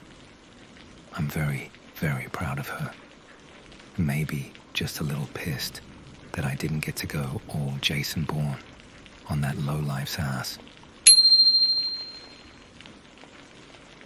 It's a quiet evening when Ava drives up in a nice Chevy Sonic. It's as red as the heels on her feet, and, I strongly suspect, the color of Sylvia's face when Ava jumps into my arms and kisses me smack dab on the lips. Darling, I have missed you, she croons, her nimble fingers dancing over my torso and sides. I twist away quickly, but not fast enough. She laughs, holding up my wallet. When did she even get near my back pocket? And why am I even surprised? The woman is a fucking octopus, hands all over the place. She tosses it back to me and saunters around the garage, peeking into cars, poking inside open hoods, picking and weighing the odd wrench or screwdriver. You wouldn't know it to look at her. Smart dress and manicured nails. But she's really into machines. She was my school's guidance counselor back in Chicago. Despite her youth, she was pretty good at her job, at least from the perspective of a student. Young, hot. She really got what kids wanted, what they needed to get ahead in life. She put me in touch with the garage, where I worked part-time while I was in high school. She also put me in touch with some very high-profile buyers. She has a lot of hidden talents, I guess. You need to fire this guy, she says, pointing to a cluttered workbench next to a partly dismembered bike. Look at the state of these pliers. You can't respect a guy who doesn't respect his tools. I grin and nod. That's Noah's stuff. And I just saw him walk into the garage. This is going to be fabulous. I think it'll take Noah a week to recover from Hurricane Ava. She chews him out about everything, from the way he was working on the bike to the way his t-shirt messes up her view of his tats. Then she kisses him, with a lot of tongue, which I did not need to see. At this point, Sylvia appears next to me and just stands there gaping. "What the fuck?" she whispers to me, furiously gesturing to where Ava has a terrified Noah pinned up against a car.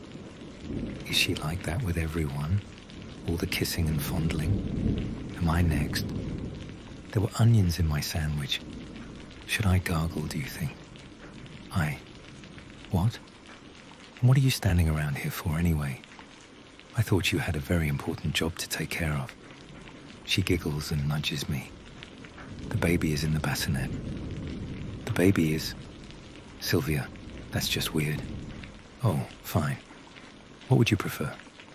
The pig is in the poke. Where did you even... The turd is in the punch bowl. Sylvia, that's nasty. Veni, vidi, vici. Okay, now that's enough. Mission accomplished. That's just boring. She gives me a long-suffering look. It makes me want to cuddle her. What has this girl done to me? I'll show you boring, I mutter, leaning down to nip at her neck, right at the point where I know she's ticklish. She squirms and skips away with a grin. Stop with the foreplay and go finish up your nefarious transactions, Mr. Mechanic. I think Noah might pass out otherwise. It takes me the better part of half an hour to peel Ava off Noah and back into her car, where Sylvia has already stashed the gems, as she so creatively informed me. Yes, I finally caved. I showed Sylvia the jewels and laughed when she made a face at how ordinary and ugly they looked. She was quite impressed when I told her how I was going to transfer them though, and insisted on helping. I agreed, because first, it would be far simpler for her to do, and second, it's pretty impossible to stay strong when she decides to ask naked. So I let her help me fix the stones up in plain old bottles of shampoo, conditioner, and body wash. And while we were all distracted by Irina's exuberance, Sylvia quietly added the extra bottles to the grocery bags in her trunk. Simple as that.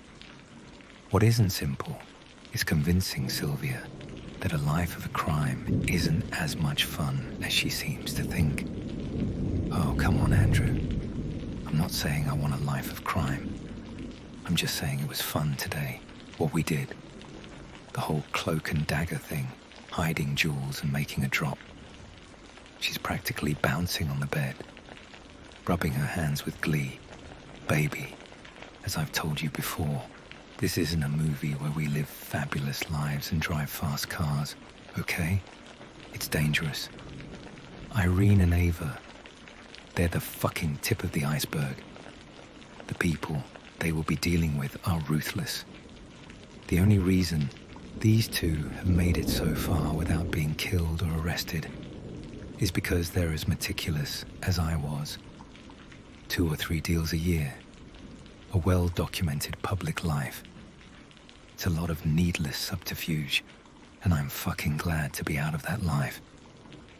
A peek at her face tells me I might have come off a bit harsh.